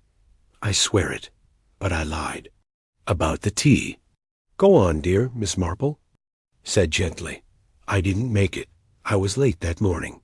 I got caught in a phone call. My sister rang from Surrey, crying about her husband again. I was meant to make the tea and bring it to the conservatory at 7:25, but I didn't get it up there until after 8. Miss Marple sat very still. "You're quite sure of the time?" "Yes. I remember, because the church bells were ringing when I left the kitchen." "Was Mr. Pritchard angry?" "No," Ellen said, frowning. "That's the odd thing. He didn't say a word about the tea. He was sitting very still in his chair, and I thought perhaps he'd fallen asleep. So I left the tray and tiptoed out. But now I think he might have already been." She trailed off. Miss Marple nodded slowly. "Did you tell the police?" "No. I panicked. I thought they'd think I'd done it. So I said what I thought they wanted to hear, that I brought the tea on time. But now," her eyes filled, "now I feel sick with it. You did the right thing coming to me." But Miss Marple was thinking furiously. If the tea hadn't arrived until after 8, and if Pritchard was already dead, then the poison had not been in the tea at all. Had been elsewhere. Perhaps something he touched before breakfast. Something laced with cyanide powder, enough to be absorbed through the skin, or inhaled in small particles. Like the winding key of a music box. That evening, Miss Marple reviewed her notes. She added one new line. The tea was a distraction. Then, beneath it, murdered before breakfast. Her pencil hovered. Whoever had poisoned the music box had counted on routine. Knew exactly when he would touch it. Wound it every day. It was clever, impersonal, and yet intimate. And it meant the killer had access to the house before the maid arrived, which meant a member of the household. Unlikely. A trusted visitor with early access. Possible. Someone with a key. Someone familiar. Miss Marple closed the book and set it beside her tea. List of suspects had just grown smaller and more dangerous. Chapter 11. A visit to the vicarage. The next morning dawned with a gray drizzle and the sort of wind that shook old roses from the vine. Miss Marple, wrapped in a smart gray coat and hat with a dainty feather that refused to stay in place, made her way along the slippery lane that led to the vicarage. She walked with purpose, not hurried, but with that quiet sense of inevitability, as though she had already seen the pattern of the day unfold. Inside the vicarage, the Reverend Lionel Pettifer was kneeling before the fireplace, coaxing, reluctant. Flames from damp logs. His wife, Dora, a plump and flurried woman prone to small shrieks and overboiled vegetables, answered the door. "Miss Marple, you'll catch your death in this chill." "I do my best not to," Miss Marple said with a polite smile. "I wondered if I might borrow 5 minutes of your husband's time, purely in the interest of spiritual inquiry." Dora beamed and rushed off in search of her husband. Miss Marple waited in the hallway, eyeing a crooked painting of Saint Peter with a look of mild concern, before being ushered into the drawing room. The vicar stood as she entered, brushing ash from his sleeves. "Miss Marple, I suppose you've come with your usual modest brilliance and some unpleasant insight into murder?" "I've come with questions," she said simply, taking a seat, "and I shall brace myself." The vicar and Miss Marple had a curious friendship, built not on shared theology, but on their mutual appreciation of observation, and the fact that Miss Marple could quote St. Augustine with more accuracy than most curates. "Do you remember," she asked, "if Mr. Pritchard ever spoke to you about mortality?" The vicar chuckled. "Only in the abstract. He liked to talk about wills and legacies, the legal side of death, not the spiritual. The man had the soul of a contracts clerk. He never mentioned fear." The vicar frowned, surprised. "Fear? Of someone? Or something? No. Though now that you ask it, he did seem rather on edge in the last few weeks. Shorter temper. Snapped at poor Dora when she forgot the order of the hymns. Would you say he was paranoid? Possibly. But then he was always the sort of man who suspected the milkman was stealing cream, and that the council was overcharging for waste removal. Suspicion was his only form of recreation. Miss Marple considered that. Was he seeing anyone privately? The vicar blinked. "Are you suggesting romantic impropriety?" "Not quite. But a confidant, perhaps. Someone he may have been meeting without his sister's knowledge." The vicar thought for a long moment. "Well," he said at last, "there was one thing. He came to me last week, very suddenly, and asked if I kept any confession records." Miss Marple sat up slightly. "Confession? He wasn't Catholic." "No, but he seemed unusually anxious about the idea. Asked if I ever took down notes of what people told me. He was vague, very vague, but clearly uneasy. I told him no, of course not, unless someone gave permission. And what did he say?" "He left," the vicar said simply. "Didn't even thank me for the tea." Miss Marple walked home slowly, umbrella in hand, the drizzle whispering secrets through the leaves.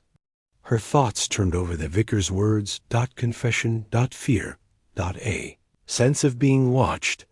Horace Pritchard hadn't just died of poison. He had died knowing something. Something that frightened him. And someone had made sure he never had the chance to share it. When she reached her cottage, a small envelope was waiting for her in the post. No stamp, just her name in careful, formal script. She opened it and read, "Leave this alone. The truth is not as innocent as you think. A friend." Miss Marple stood perfectly still. Then she folded the note, slid it into her pocket, and went to put the kettle on. That evening, she made one more stop. Lydia Pritchard was in the drawing-room again, this time alone, the fire casting. Soft shadows across her face. "You've received a threat," Lydia said softly, reading Miss Marple's expression. "Yes." "They want you to stop." "Yes." Lydia studied the fire for a long time. "Will you?" "No," Miss Marple said gently. "But I believe you already knew that." A long silence passed between them. Then Lydia turned. "I didn't kill him, Jane. I truly didn't." "I know," Miss Marple replied, with such quiet certainty that Lydia's eyes filled with sudden tears. "But we are being manipulated." Miss Marple continued. "Someone clever. Someone who understands the order of things. Someone who counts on the rest of us to follow the script." "You think it's someone close?" "I think it's someone comfortable here. Someone with reason to kill, and the cunning to do it without blood, without noise, and without leaving fingerprints." Lydia whispered, "Who?" Miss Marple stood. "That," she said softly, "is what I shall find out next." Chapter 12. Footprints and Family Affairs. It was just after 9 in the morning when Inspector Cray knocked on Miss Marple's door, not out of courtesy, but in the manner of a man already halfway through his irritation. "Miss Marple," he said, removing his hat and stepping into the hallway before she'd even invited him. "We need to talk." She smiled serenely and gestured toward the parlor. "I do hope you'll take some tea. I was just steeping a fresh pot." "I've had 3 already, thank you," he said gruffly, taking the chair closest to the window and setting his hat on the side table. But I'll sit, since you're offering. She poured 2 cups anyway. I find that even unpleasant conversations benefit from proper refreshment. Cray gave a humorless smile. No one does unpleasant quite so politely as you, Miss Marple. You flatter me. Hardly.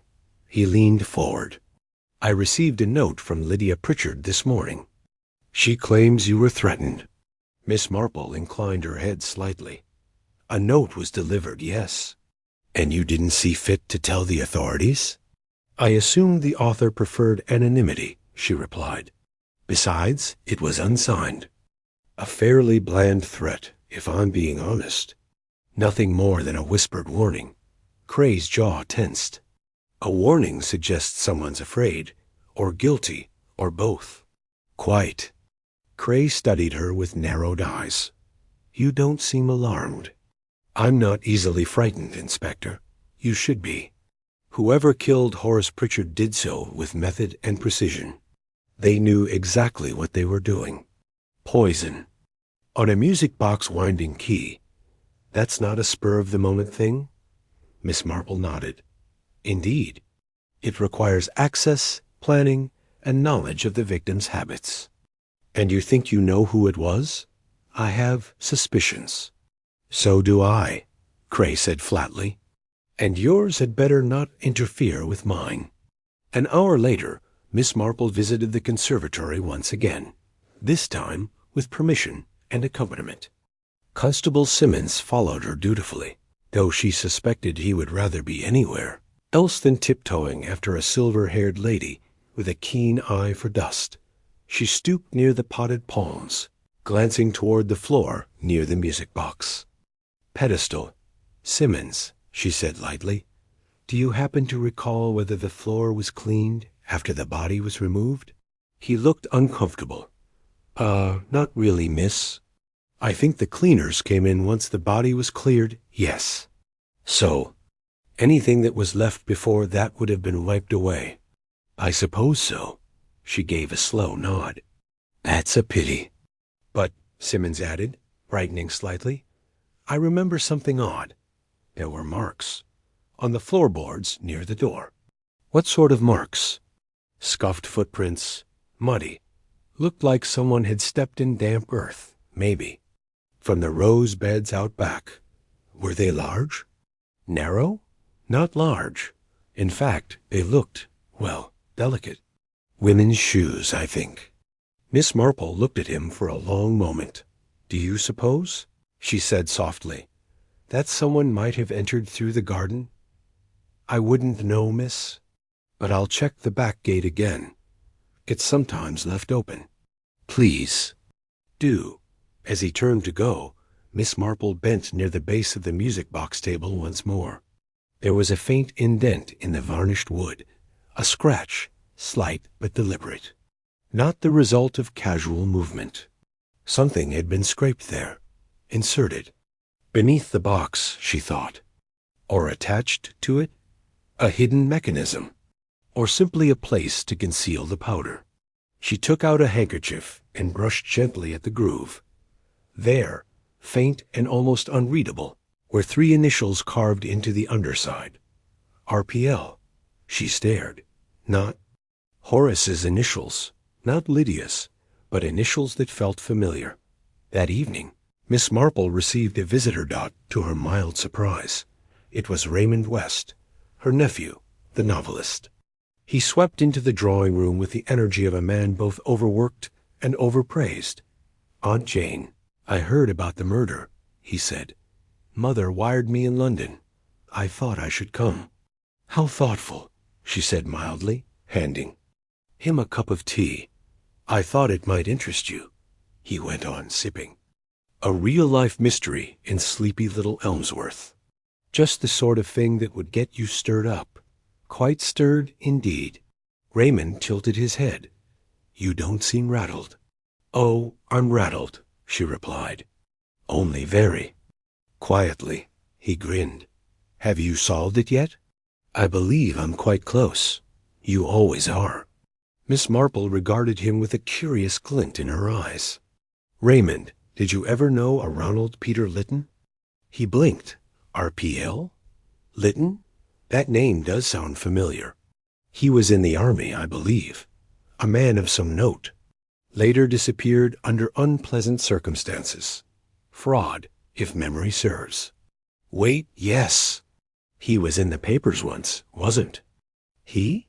Something about foreign investments and vanished funds? But I thought he'd gone abroad." Miss Marple gave a thin smile. "Some men vanish abroad," she said. "Others simply change their names." Raymond looked puzzled. Miss Marple stood, crossed to the mantel, and took down a photograph. It showed a younger Horace Pritchard, square-jawed, clean-shaven, standing before a columned building in North Africa. She handed it to Raymond. "Now look closely," she said. "Does that look like a man who was once Ronald Peter Lytton?" He stared. "I'll be damned. Aye. Rather suspect he already is." Chapter 13. The Garden Gate. The morning after Raymond's startling recognition of Horace Pritchard as none other than Ronald Peter Lytton, Miss Marple rose early and took her tea not in the parlor, but in her rose garden, bundled in a shawl and sheltered under the vine-draped pergola. The air was cool and damp, fragrant with the earthy sweetness of turned soil and fading lavender. Her thoughts turned steadily toward motive. If Horace had indeed once been Ronald Lytton, then his carefully constructed identity in Elmsworth was false and dangerous. The past, she knew, had a habit of refusing to stay buried. If someone had recognized him, someone who had suffered by his hand, then the murder was no longer simply personal. It was justice, of a kind. At precisely 8:30, she slipped on her boots and walked toward Brackendale Lodge, not by the lane, but by the footpath that wound through the meadow and led behind the garden hedges. There, just as Constable Simmons had mentioned, was the old wooden gate. It was unlocked, not broken, not rusted, simply forgotten, as though it were used often enough to be kept functional, but rarely enough that no one thought to mention it. Miss Marple pushed it open, wincing slightly at the creak of the hinges. It opened onto a shaded walkway framed by overgrown wisteria. A gardener would have spotted the lack of care immediately, but the average visitor wouldn't think to look. She walked carefully, scanning the gravel. No footprints now. The rain had seen to that. But one detail caught her attention. A broken button, half buried beneath a yew bush. She bent and picked it up, turning it in her palm. Dark gray, with a tiny fleur-de-lis pattern. Very modern. Too modern for Horace. Too decorative for Simmons. Certainly not village issue. She slipped it into her coat pocket and moved on. From here, the rear of the conservatory came into view. A tall lattice of glass framed in white-painted wood. At the bottom corner, a hinged panel sat half open. A ventilation hatch, perhaps, or a forgotten access panel for repairs. It was large enough to fit a small adult, or someone limber. She crouched and examined the soil beneath it. Disturbed. Then she stood, and slowly her gaze lifted toward the trellis above the window. And there, snagged on a jagged splinter of wood, hung a single thread of red wool. Miss Marple's eyes narrowed. Later that day, she paid a call to Gwen Layton, the piano teacher, and local busybody who had recently hosted one of the church committee meetings. Gwen, dressed as ever in a twinset and pearls, poured tea and offered stale shortbread with all the nervous enthusiasm of a woman who feared the judgment of her own drapes. "Dear Miss Marple," she said breathlessly, "you must know how terribly shaken we all are. A murder. Right here. In Elmsworth, it's unimaginable." "Quite," Miss Marple said. "But I find when something is unimaginable, it's often because we haven't been listening properly." Gwen blinked. I beg your pardon? You were very fond of Mr. Pritchard, I believe?" "Well, fond, yes. He was always so proper. reserved, the sort of man who sent handwritten replies to invitations, even when declining. And yet very little is truly known about him. Well, no. But that's how some people are, isn't it? Private, indeed. Though privacy has its price. Miss Marple sipped her tea thoughtfully. Tell me, Gwen, do you recall ever seeing Lydia wearing a red scarf? Gwen furrowed her brow. No, not Lydia. But that friend of hers, that university girl, the one who came last Easter for the literary fair. What was her name? Rachel? No, Ruth. Ruth Litton? Yes, that's it. Rather intense, if you ask me. Very modern. Trousers and Marxist pamphlets. She wore a dreadful red jumper all weekend. Looked like someone's unfinished knitting. Litton, Miss Marple repeated softly. And did she ever meet Mr. Pritchard? Oh, yes. In fact, I think she and Lydia had tea with him just before they left. She didn't care for him. Said he looked at her as though she were a particularly stubborn crossword clue. Miss Marple's eyes twinkled. Quite a turn of phrase. By the time Miss Marple returned home, her mind was quietly racing. A button, a thread, a name Lytton, not just Horace's former identity, but another bearer of the name, Ruth Litton. The resemblance might be coincidental, or it might not. She retrieved the small photo album she kept in her writing desk. Inside, among postcards and faded snapshots of garden parties and nieces, was a clipping from the Times, a report from 1932 on the Litton scandal. A young woman could have been born from that family ruin. And if she had grown up hearing whispers of a man named Ronald Peter Litton, of betrayal and disgrace, would she not recognize him if she saw him again? Even if he was now called Pritchard? Miss Marple tapped her fingers against the wooden armrest of her chair. It was beginning to fit together. That night, as the wind howled around the chimney and the rain returned in full force, Miss Marple sat, alone by the hearth, knitting untouched in her lap.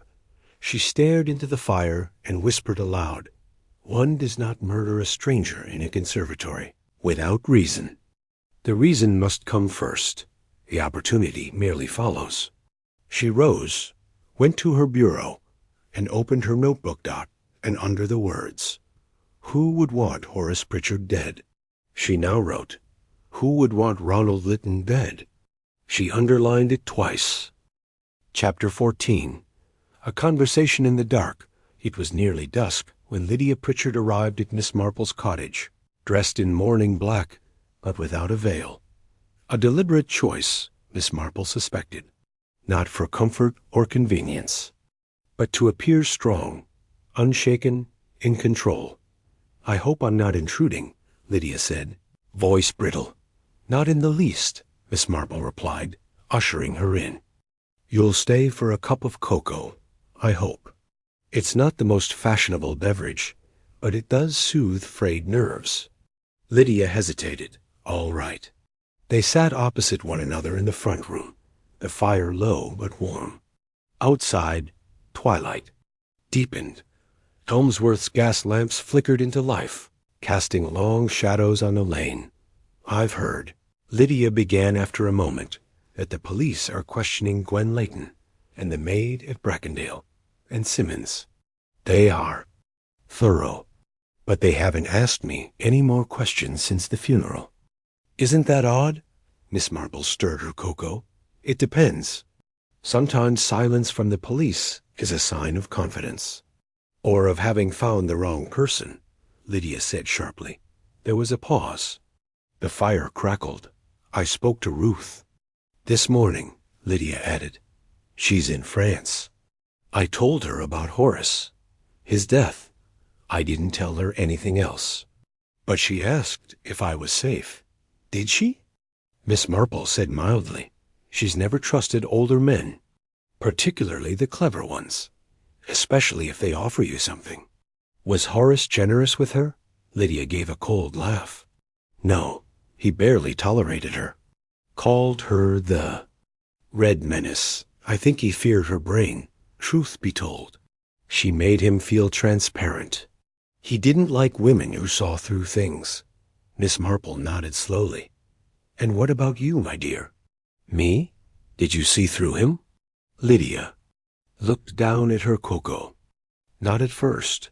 He was kind in his way, charming when he wanted to be. But it wore thin. And after we married, it was clear he didn't marry for love. Security and silence. Lydia looked up. Her eyes were dry, but there was something fierce behind them. He was running from something. That much I knew. You never pressed him? I did, once, a few years ago. I found a letter addressed to someone named R.P. Lytton. He claimed it was a mistake. Old post redirected from a tenant's mail. But I remembered the initials. I remembered his face when I asked. And you kept his secret. I did.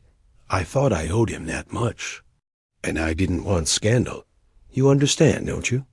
More than you know, Miss Marple said softly. Later that night, Miss Marple sat alone again in the firelight, reviewing her notebook. She turned to the page marked motives and revised it. The names had begun to resolve into two categories: those who were deceived. Lydia Pritchard, the villagers, the parish committee, those who remembered. Ruth Lytton, possibly. Someone else, it was the second group that interested her now, because deception alone did not lead to murder, but memory. Bitter, aggrieved, vengeful memory very often did. And so she turned the page again and wrote a new heading. Who remembered? Ronald Lytton, before he became Horace Pritchard. Beneath it, she wrote a single word: Trevor. Trevor Manning had lived in Elmsworth for just over 3 years. A quiet man, a widower, a former solicitor. He kept a tidy home, paid his dues at the local tennis club, and taught Latin to the vicars. Sun twice a week, but there was something in his eyes. Miss Marple had always thought so. Something remote, as though he were watching life rather than living it. And he had known Horace Pritchard. They dined together at the Swan once a month, shared occasional cigars. Their conversation was formal, cool but oddly intense. Not friendly, not quite adversarial. As if each were wary of blinking first dot, so Miss Marple sent him a polite note that evening. Mr. Manning, might I trouble you for a few moments tomorrow afternoon? I am making inquiries of a personal nature, and I would value your candor.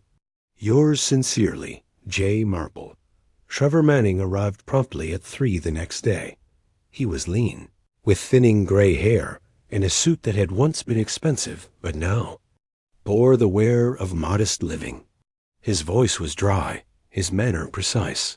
I imagine this is about Horace, he said without sitting. Miss Marple smiled. It is, or rather, it's about Ronald.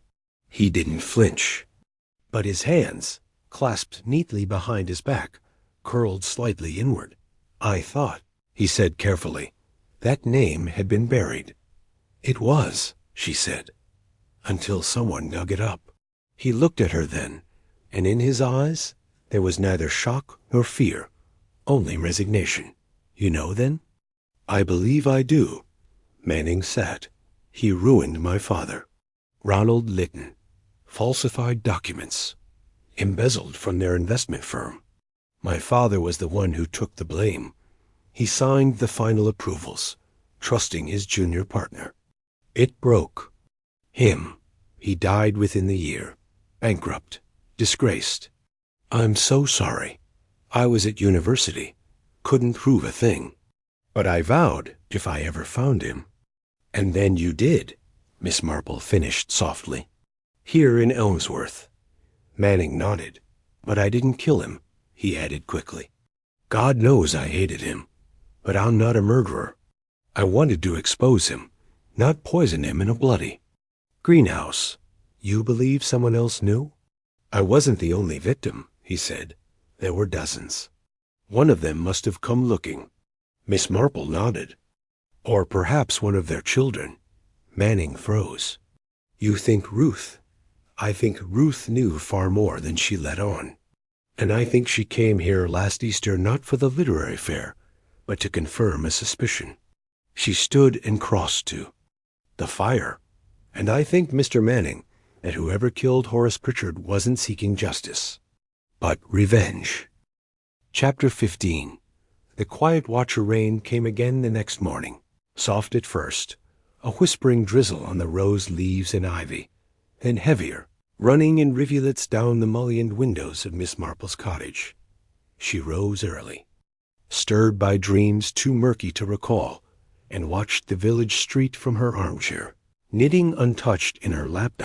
It was quiet, as though the whole of Ellsworth was holding its breath. At 10 minutes past 8, a small figure appeared. The mist, Lydia Pritchard, coat drawn tight, striding down the lane toward the post office. A routine errand, perhaps. But Miss Marple noticed something unusual. Lydia's scarf. Not black or gray, as one might expect during mourning, but red. Deep crimson wool. Unmistakable. Miss Marple's gaze narrowed. She thought of the thread she had found near the conservatory. Vent, red wool, the same color, the same gauge. Could it be? She rose and fetched the button she'd found under the yew bush. It still lay in her sewing tin, clean now, but ordinary, unremarkable except for the fleur-de-lis insignia. The button didn't match anything Lydia had worn at the funeral. But Ruth had worn that same shade of red, hadn't she? A sudden idea struck Miss Marple. What if the thread and the button didn't belong to the same person at all? By late morning, she was walking carefully across the high street toward the Old Swan Inn, where Trevor Manning had once again taken his habitual seat by the fire.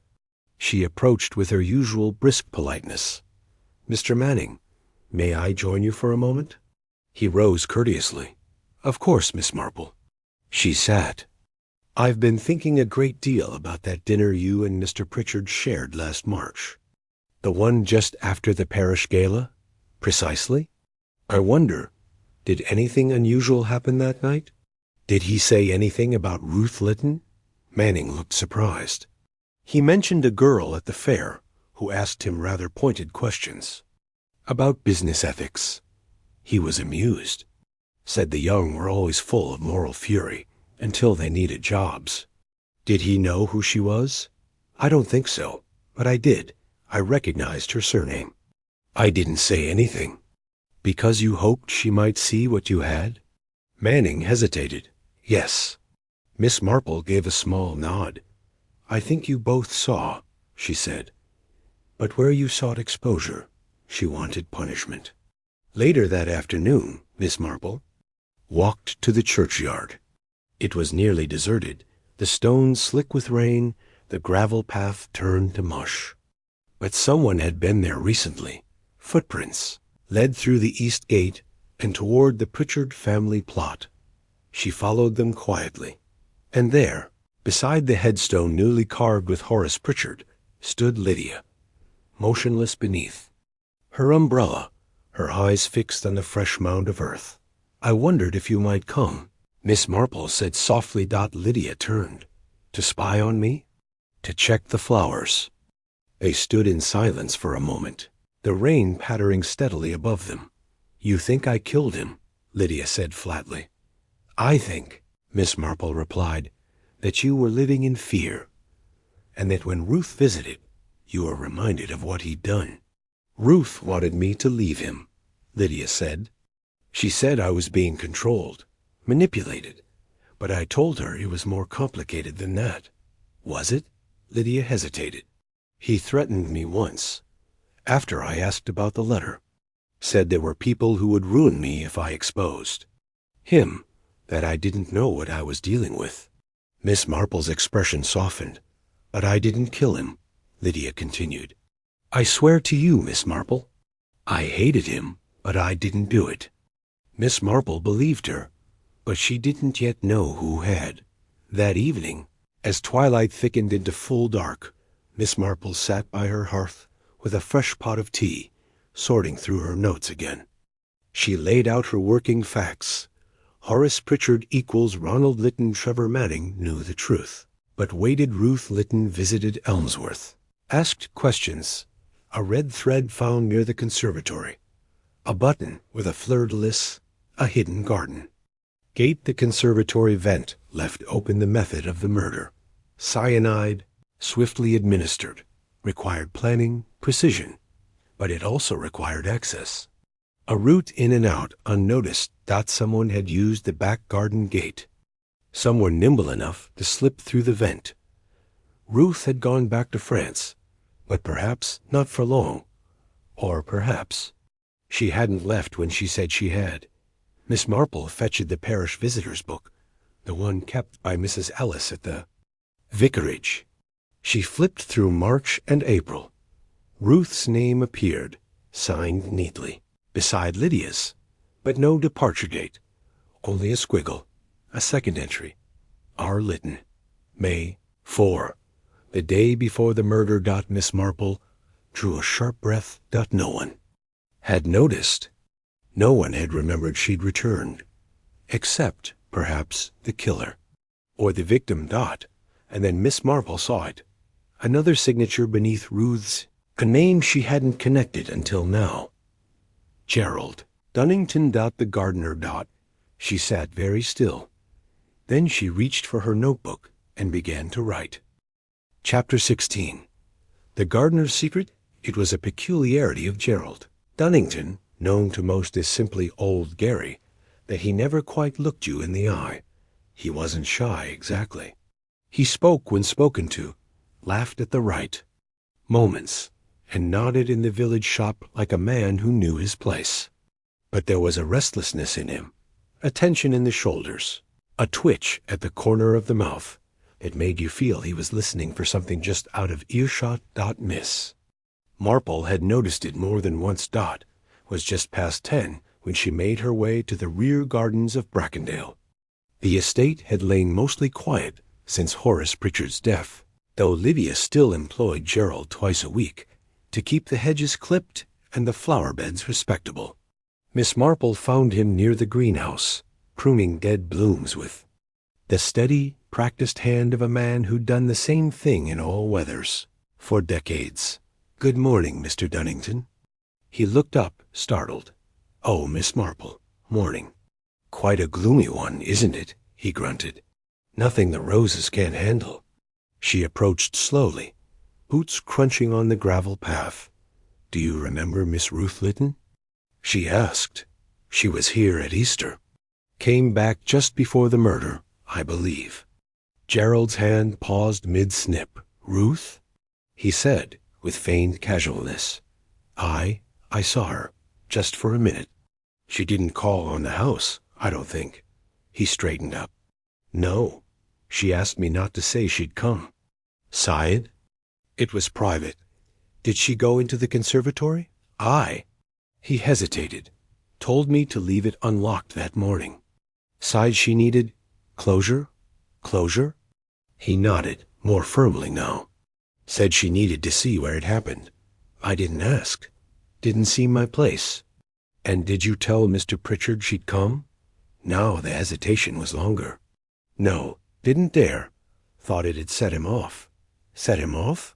Gerald shifted his weight. He had a temper, not shouting and throwing things. Quiet temper. Cold. You'd just find your hours cut or a payment missed. Always made you pay later. Mr. Pritchard did. Miss Marple nodded gently. "Tell me, Mr. Dunnington, did Ruth Lytton seem angry?" He frowned. "No, just tired. Like she was carrying something heavy." Miss Marple returned home just before noon, kettle already singing as if anticipating her arrival. She poured herself a cup of assam and stared out the kitchen window. The picture was beginning to take shape. Ruth Lytton had returned to Elmsworth, secretly. She had asked the gardener to unlock the conservatory. She had been there the day before the murder, and she had not stayed with Lydia or checked into the inn. That meant she was hiding somewhere. And that meant someone had helped her. Miss Marple took out the parish guest book. once more and turned to the final page. R. Lytton, May 4th. G. Dunnington. The signatures were two neat dots. Miss Marple looked closer. Same pen. Same ink. Same tilt of the letters. Her eyes narrowed. Then she smiled, not in amusement, but with something very like sadness. Ruth hadn't signed the book at all. Gerald had done it, for both of them. That afternoon, Miss Marple made her second visit to the vicarage, where Mrs. Ellis received her with a puzzled smile. "You're quite the busy bee these days, Miss Marple. We don't often see you twice in 1 week. I hope I'm not interrupting." "Not at all. I've just finished polishing the silver." "Sit down, won't you?" Miss Marple did, and took the offered cup of tea. "I wonder," she said gently, "if you remember who told you Ruth Lytton had gone back to France?" Mrs. Ellis blinked. "Why, I suppose it was Lydia Pritchard." "No, perhaps it was Gerald. I honestly can't recall. It just got about, as things do." Miss Marple smiled. "Yes, that's how the best lies spread. Quietly, repeated often. Enough that no one asks." Mrs. Ellis frowned. "Are you saying Ruth didn't leave?" "I'm saying," Miss Marple said, "that she came back. She saw something, or someone, that convinced her justice hadn't been done. And I think she believed no one else would act." At 4 o'clock, she took a final walk, not to Brackendale or the vicarage, but to the bus stop on the edge of Elmsworth. The road there curved sharply through a gap in the hedgerow, and beyond it lay a stretch of woods known mostly to dog walkers and teenagers looking to avoid adult eyes. Miss Marple stood there for a long while, listening to the wind stir the leaves, and then she saw it, the outline of a woman, coat drawn close, standing just within the tree line. Miss Marple didn't call out. She simply walked forward, stopping a few paces away. "You knew he'd ruined lives," she said softly. "Your father's, Trevor Manning's, your own mother's, perhaps." The figure didn't move. You waited to see if Lydia would confront him, if the truth would come out on its own. But it didn't. And then, when you returned, you realized something else. Horace Pritchard wasn't sorry. He felt safe. A pause. Then, "He laughed when I told him who I was." Ruth's voice, brittle and low.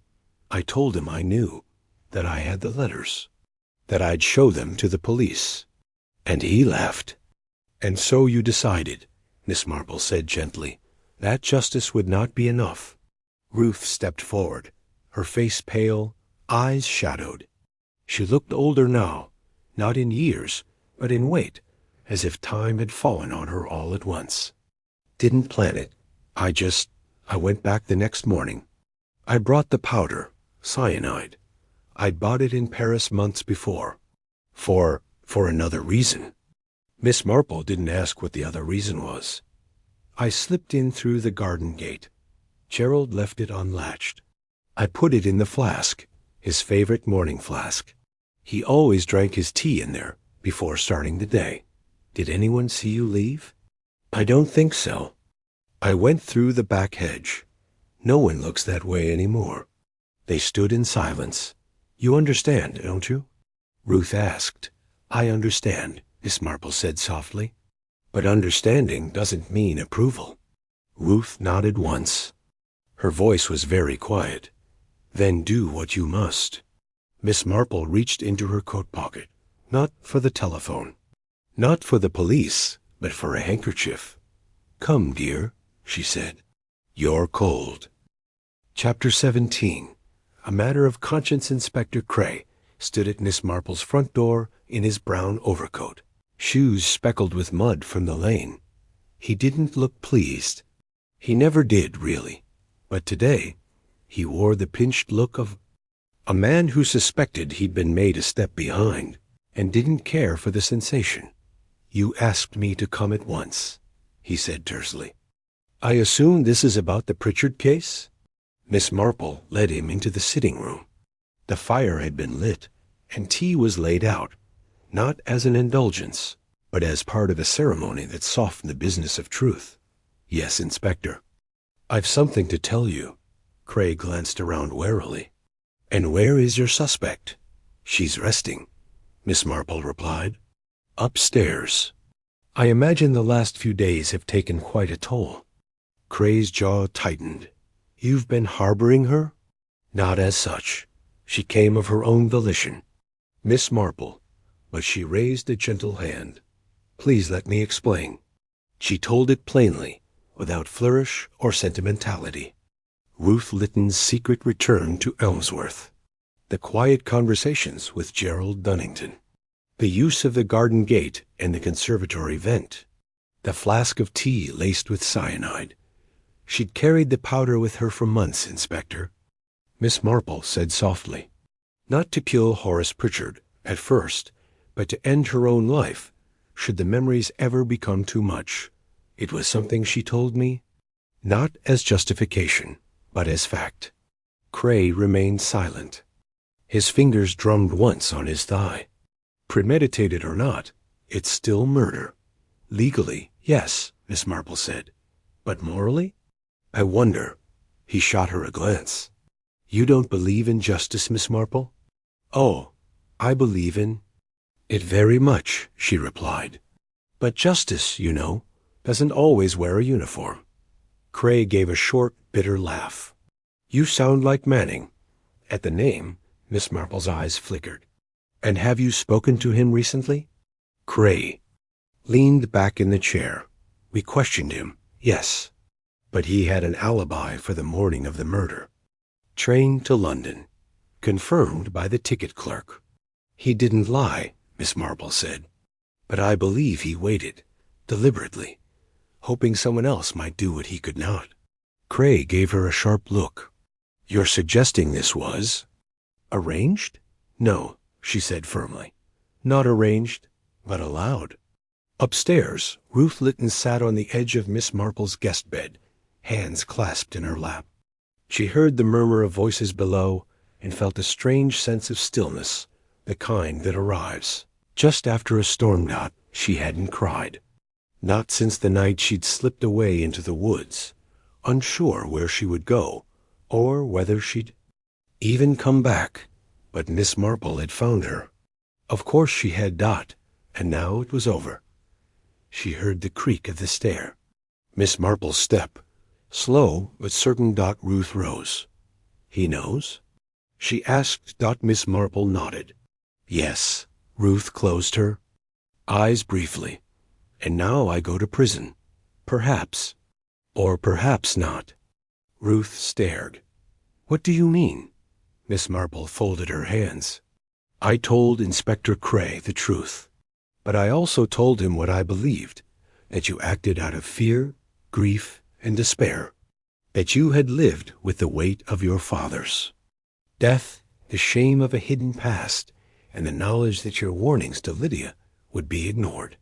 That Horace Pritchard was a man who manipulated those around him until they no longer recognized their own strength. Ruth said nothing.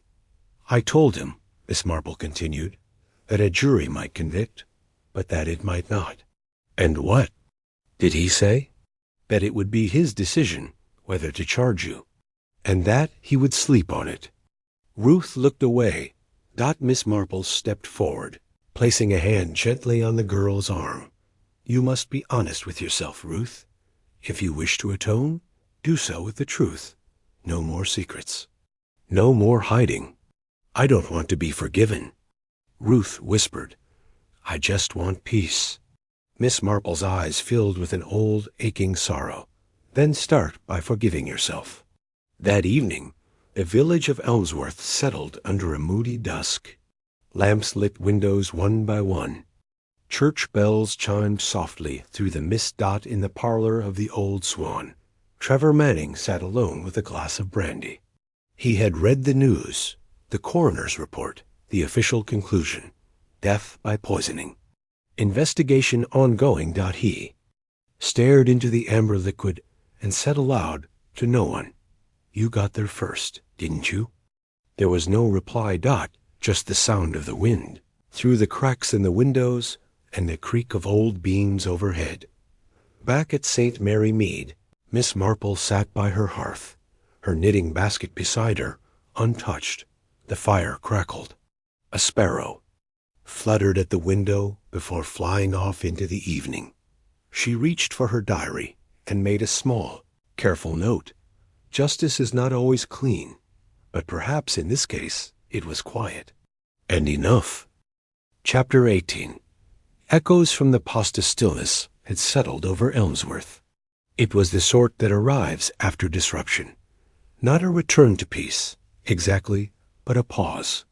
The kind of hush that falls over a theater after the curtain, when the audience remains seated, uncertain whether the show is truly over. Word had not yet spread about Ruth Litton's confession. Inspector Cray, as he'd promised, had chosen to wait. Miss Marple had no illusions that silence could last forever, but for the moment it had bought them time. Time to tell the truth properly. Time to heal what could be healed. And time to look again at Lydia Pritchard. Miss Marple had seen Lydia only once since the evening Ruth had come forward. It had been brief, accidental, a passing encounter near the churchyard gate. Lydia had looked thinner, paler than before, but her spine, as always, had remained perfectly straight.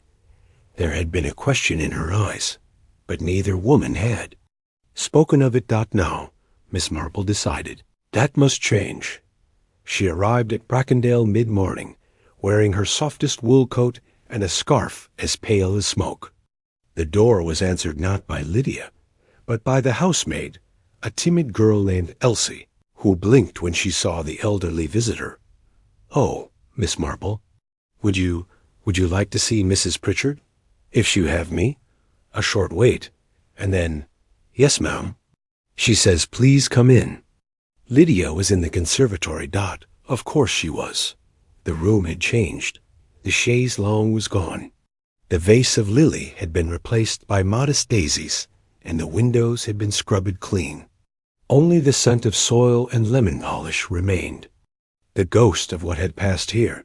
"Jane," Lydia said, rising, "I knew you'd come." Miss Marple sat opposite her, folding her hands calmly in her lap. "You knew about Ruth," she said gently. Lydia didn't blink.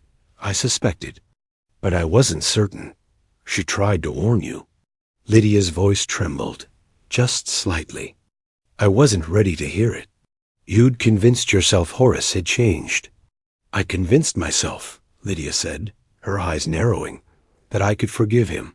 That to hate him would mean I had wasted my life." Miss Marple said nothing. Lydia looked away. "When Ruth returned, she didn't ask me to believe anything. She didn't even stay the night. She left a note. It said, 'If you ever want the truth, look behind the curtain in the conservatory.' That was all." "And did you look?" Lydia nodded. "I found the letters." A pause. "I burned them." Miss Marple's brow furrowed slightly. "Was that wise?" "I thought it was. At the time." "Was it guilt, Lydia, or fear?" "Lydia's." Eyes filled. A bit of both, perhaps. The silence between them held the weight of decades, of marriages built on silence, of decisions made too late, of words withheld until they curdled. Then Miss Marple reached out and very gently took Lydia's hand. "She didn't hate you." Lydia's voice cracked. "She should have, but she didn't." They sat there a long time. Later that day, Inspector Cray made a quiet visit to Miss Marple's cottage. His hat was in his hand, his tie loose. "I've made my decision," he said. She offered him tea, which he declined with a shake of the head.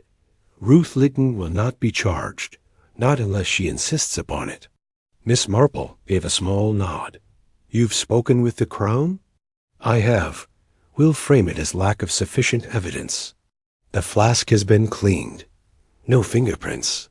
The motive, though believable, is circumstantial.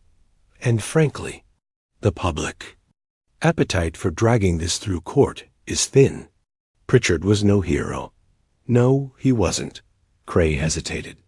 "Still, if you ask me, The girl should leave England, start fresh, somewhere new. Miss Marple looked at the fire. Perhaps. But some ghosts travel, don't they? Cray offered a wry smile. You have a habit of making even a cup of tea feel like judgment. Miss Marple returned the smile. Not judgment, Inspector. Merely observation. That evening, Miss Marple took a walk. The village green was quiet, the air thick with the scent of honeysuckle. She passed the post office, the bakery, and the old pub where the men were. Already leaning into their second pints. It all looked the same. But it wasn't, because something had shifted, quietly, deeply, inside the village. Ruth Lytton would leave. Yes. But the truth, once unearthed, had a way of clinging. And in Elmsworth, memories ran long. As she returned home, Miss Marple looked up at the moon. A clean silver disk, veiled only faintly by passing clouds. She closed the garden gate behind her with a soft click. Chapter 19. Departure Esmworth Station had always been a quiet place. Just 2 platforms, 1 painted bench, and a timetable that rarely changed. But that morning, a subtle sense of anticipation hung in the air, as if the bricks and mortar themselves sensed a turning of the page. Ruth Lytton stood beside her single valise, wrapped in a navy blue coat and looking smaller than she had the week before. Her face was unreadable, but her eyes, those held a fragile calm, the kind earned not by peace, but by having survived something one does not yet understand. Miss Marple stood with her. They didn't speak for several minutes. Only the soft chirrup of starlings and the distant rattle of wheels on track broke the silence. Thank you, Ruth said at last. Miss Marple shook her head. I only listened. You did the rest. Ruth gave a small, tired smile. It doesn't feel like enough. It rarely does. She adjusted the collar of Ruth's coat gently, like a mother would. You've a cousin in Paris, haven't you? Ruth nodded. Camille. She offered me a room and patience. That will do. As the train's whistle called once, low and sad, Ruth turned abruptly. Did I ruin it? She asked. For her? For Lydia? Miss Marple took a breath. No, you revealed it. That's a different thing altogether. Ruth looked down at her hands, as if trying to remember whether they still belonged to her. The train rolled in, its brakes sighing like an old beast. Ruth picked up her bag. Miss Marple touched her arm. Be kind to yourself, Ruth. I'll try. And then she stepped aboard. The door shut with a muted clunk. Moments later, the train pulled away. Ruth framed in the window like a painting. Her eyes on the horizon, the past behind her. In the days that followed, the village settled into the gentle rhythm of late spring. The rose garden in the churchyard began to bloom. The vicar's wife resumed her organ lessons, and children once again kicked footballs down the lanes without being shushed by anxious mothers. Brackendale remained close to visitors. Lydia had taken ill, not gravely, but in a way that suggested exhaustion rather than flu. Dr. Hayling recommended rest. Miss Marple suspected it was grief, not for her husband, but for her own lost self. One afternoon, Miss Marple received a letter, postmarked Paris, the writing careful, almost too careful. Dear Miss Marple, the city is strange, but not unkind. Camille has given me a desk by her window, and insists I write, which I have begun to do. It is harder than I imagined. But perhaps that is the point. Thank you again, not only for listening, but for not flinching when I told the truth. Some people collapse when you show them darkness. You didn't. That means more than you know. Yours, Ruth. Miss Marple read the letter twice. Then she folded it neatly and placed it in her bureau drawer with the others. Letters from those who had survived terrible things and somehow, miraculously, gone on. One evening not long after, Miss Marple was invited to tea at the Vicarage, Thought it was a small affair. Just herself, Reverend Croft, and his wife, Edith. The talk was of gardens, of a new organist coming up from Exeter, of whether the Women's Guild ought to adopt lavender or duck-egg blue as the theme for the summer fete dot. It was nearly dark when she left. As she reached her gate, she heard a rustle in the hedgerow. "Miss Marple?" She turned. Gerald Dunnington stepped out, hat in hand. I saw you passing. I've something I'd like to say." She regarded him calmly. "I knew Ruth had come." "Back," he began. "I saw her near the yew hedge. She asked me for something, gloves, some garden tools. I didn't ask questions. I should have. Miss Marple said nothing. She didn't tell me what she planned, but I think I knew. And I didn't stop her. Because you agreed with her?" Miss Marple asked softly. "No," he said. "Because I was a coward." She studied his face, weathered, honest, worn by labor and time. "I don't know what you want me to say," he continued. But I couldn't go on not saying anything. Miss Marple gave a faint nod. "Sometimes silence is its own kind. Of guilt, I'll leave now." "Wait," she said gently. He froze. "Would you consider tending the church garden this summer?" Gerald looked at her, stunned. "The roses have suffered. They need a little care." He blinked once, then nodded. Double quotes, "Yes, ma'am. I'd be glad to." That night, Miss Marple sat once again by her hearth, her cat curled against her leg. In the corner of the room, her sewing lay forgotten. A single daisy from the vicarage table sat in a bud vase on the WINDOWSILL. Outside. The moon rose slowly over Elmsworth. And for the first time in weeks, the village breathed easy. Chapter 21. The psychology of a garden. The following morning brought with it a pale, silken light, the kind that made the hedges glisten and turned cobwebs into threads of silver. Elmsworth woke slowly, as if the village itself had been holding its breath for weeks, and was, at last, remembering how to exhale. Miss Marple stood by her bedroom window, teacup in hand, watching the soft bustle of the morning. The baker's boy cycling up the lane, Mr. Clements from the grocer, lifting crates, old Mrs. Dawlish arguing with her dog on the corner, as she always did. But Miss Marple's thoughts were elsewhere. Something remained unfinished, not with Ruth, not with Trevor Manning, but with the village itself, for every garden trimmed, every curtain tied neatly, every smile exchanged in the post office queue. There was something buried beneath, and that was what concerned her now. Elmsworth would return to routine, but routine was not peace. Not yet. Later that day, the vicar invited Miss Marple to join him for a walk in the churchyard garden. She agreed, slipping on her shawl and bonnet, fastening the small silver pin shaped like a forget-me-not at her collar. The church garden had always been a place of comfort to her. Symmetrical rows of hedges, pale rose arches, soft gravel paths.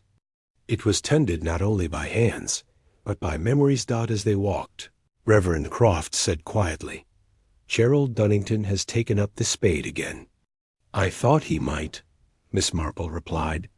"He doesn't say much, but there's something steadier in him, a dignity I hadn't noticed before. Grief teaches many things. Is that what this was?" The vicar asked. "A tragedy of grief?" Miss Marple looked at a rosebush that hadn't quite taken to the soil, its leaves curled and dry. "No," she said softly. "It was a tragedy of silence." The vicar didn't answer, but he slowed beside her. "I've been thinking," he said after a moment, "about how easily we mistake politeness for kindness, and how quickly we hush difficult things, as if quiet means peace." Miss Marple gave a slight smile.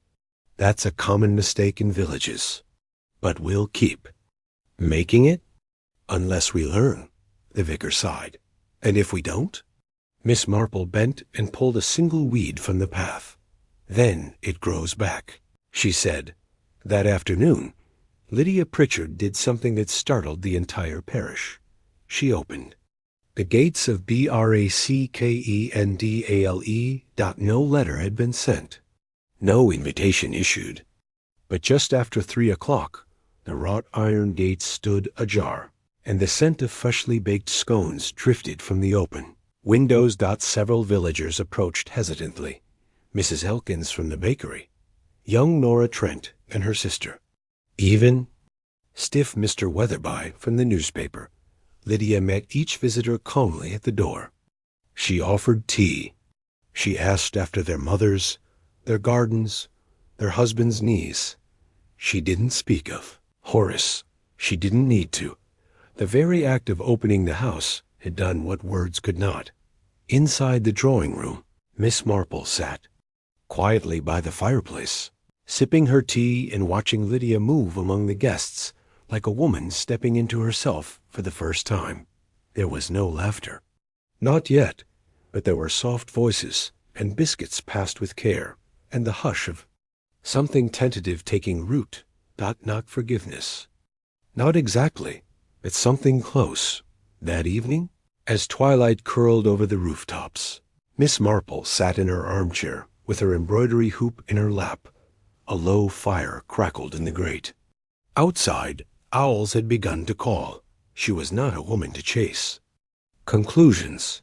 But now, with all the pieces gathered, she allowed herself to thread the story together once more, not for proof, but for understanding. A violent man had died. A woman long silenced had returned. A village had looked away, and then been forced to look again. And justice, if it had arrived at all, had done so not with handcuffs or headlines, but with quiet reckoning, with choices made in still rooms, with truths told at long last. There was no victory in it, but there was clarity. And in Helmsworth, that was rare. Miss Marple set her embroidery aside and reached for her pen. In her small, neat script, she wrote, "Evil does not always arrive with thunder. Sometimes it tiptoes in, polite, educated, unhurried, and plants itself in a place where no one dares to dig. But once uncovered, it must be named, or it returns." Stronger. She paused, then wrote 2 final words.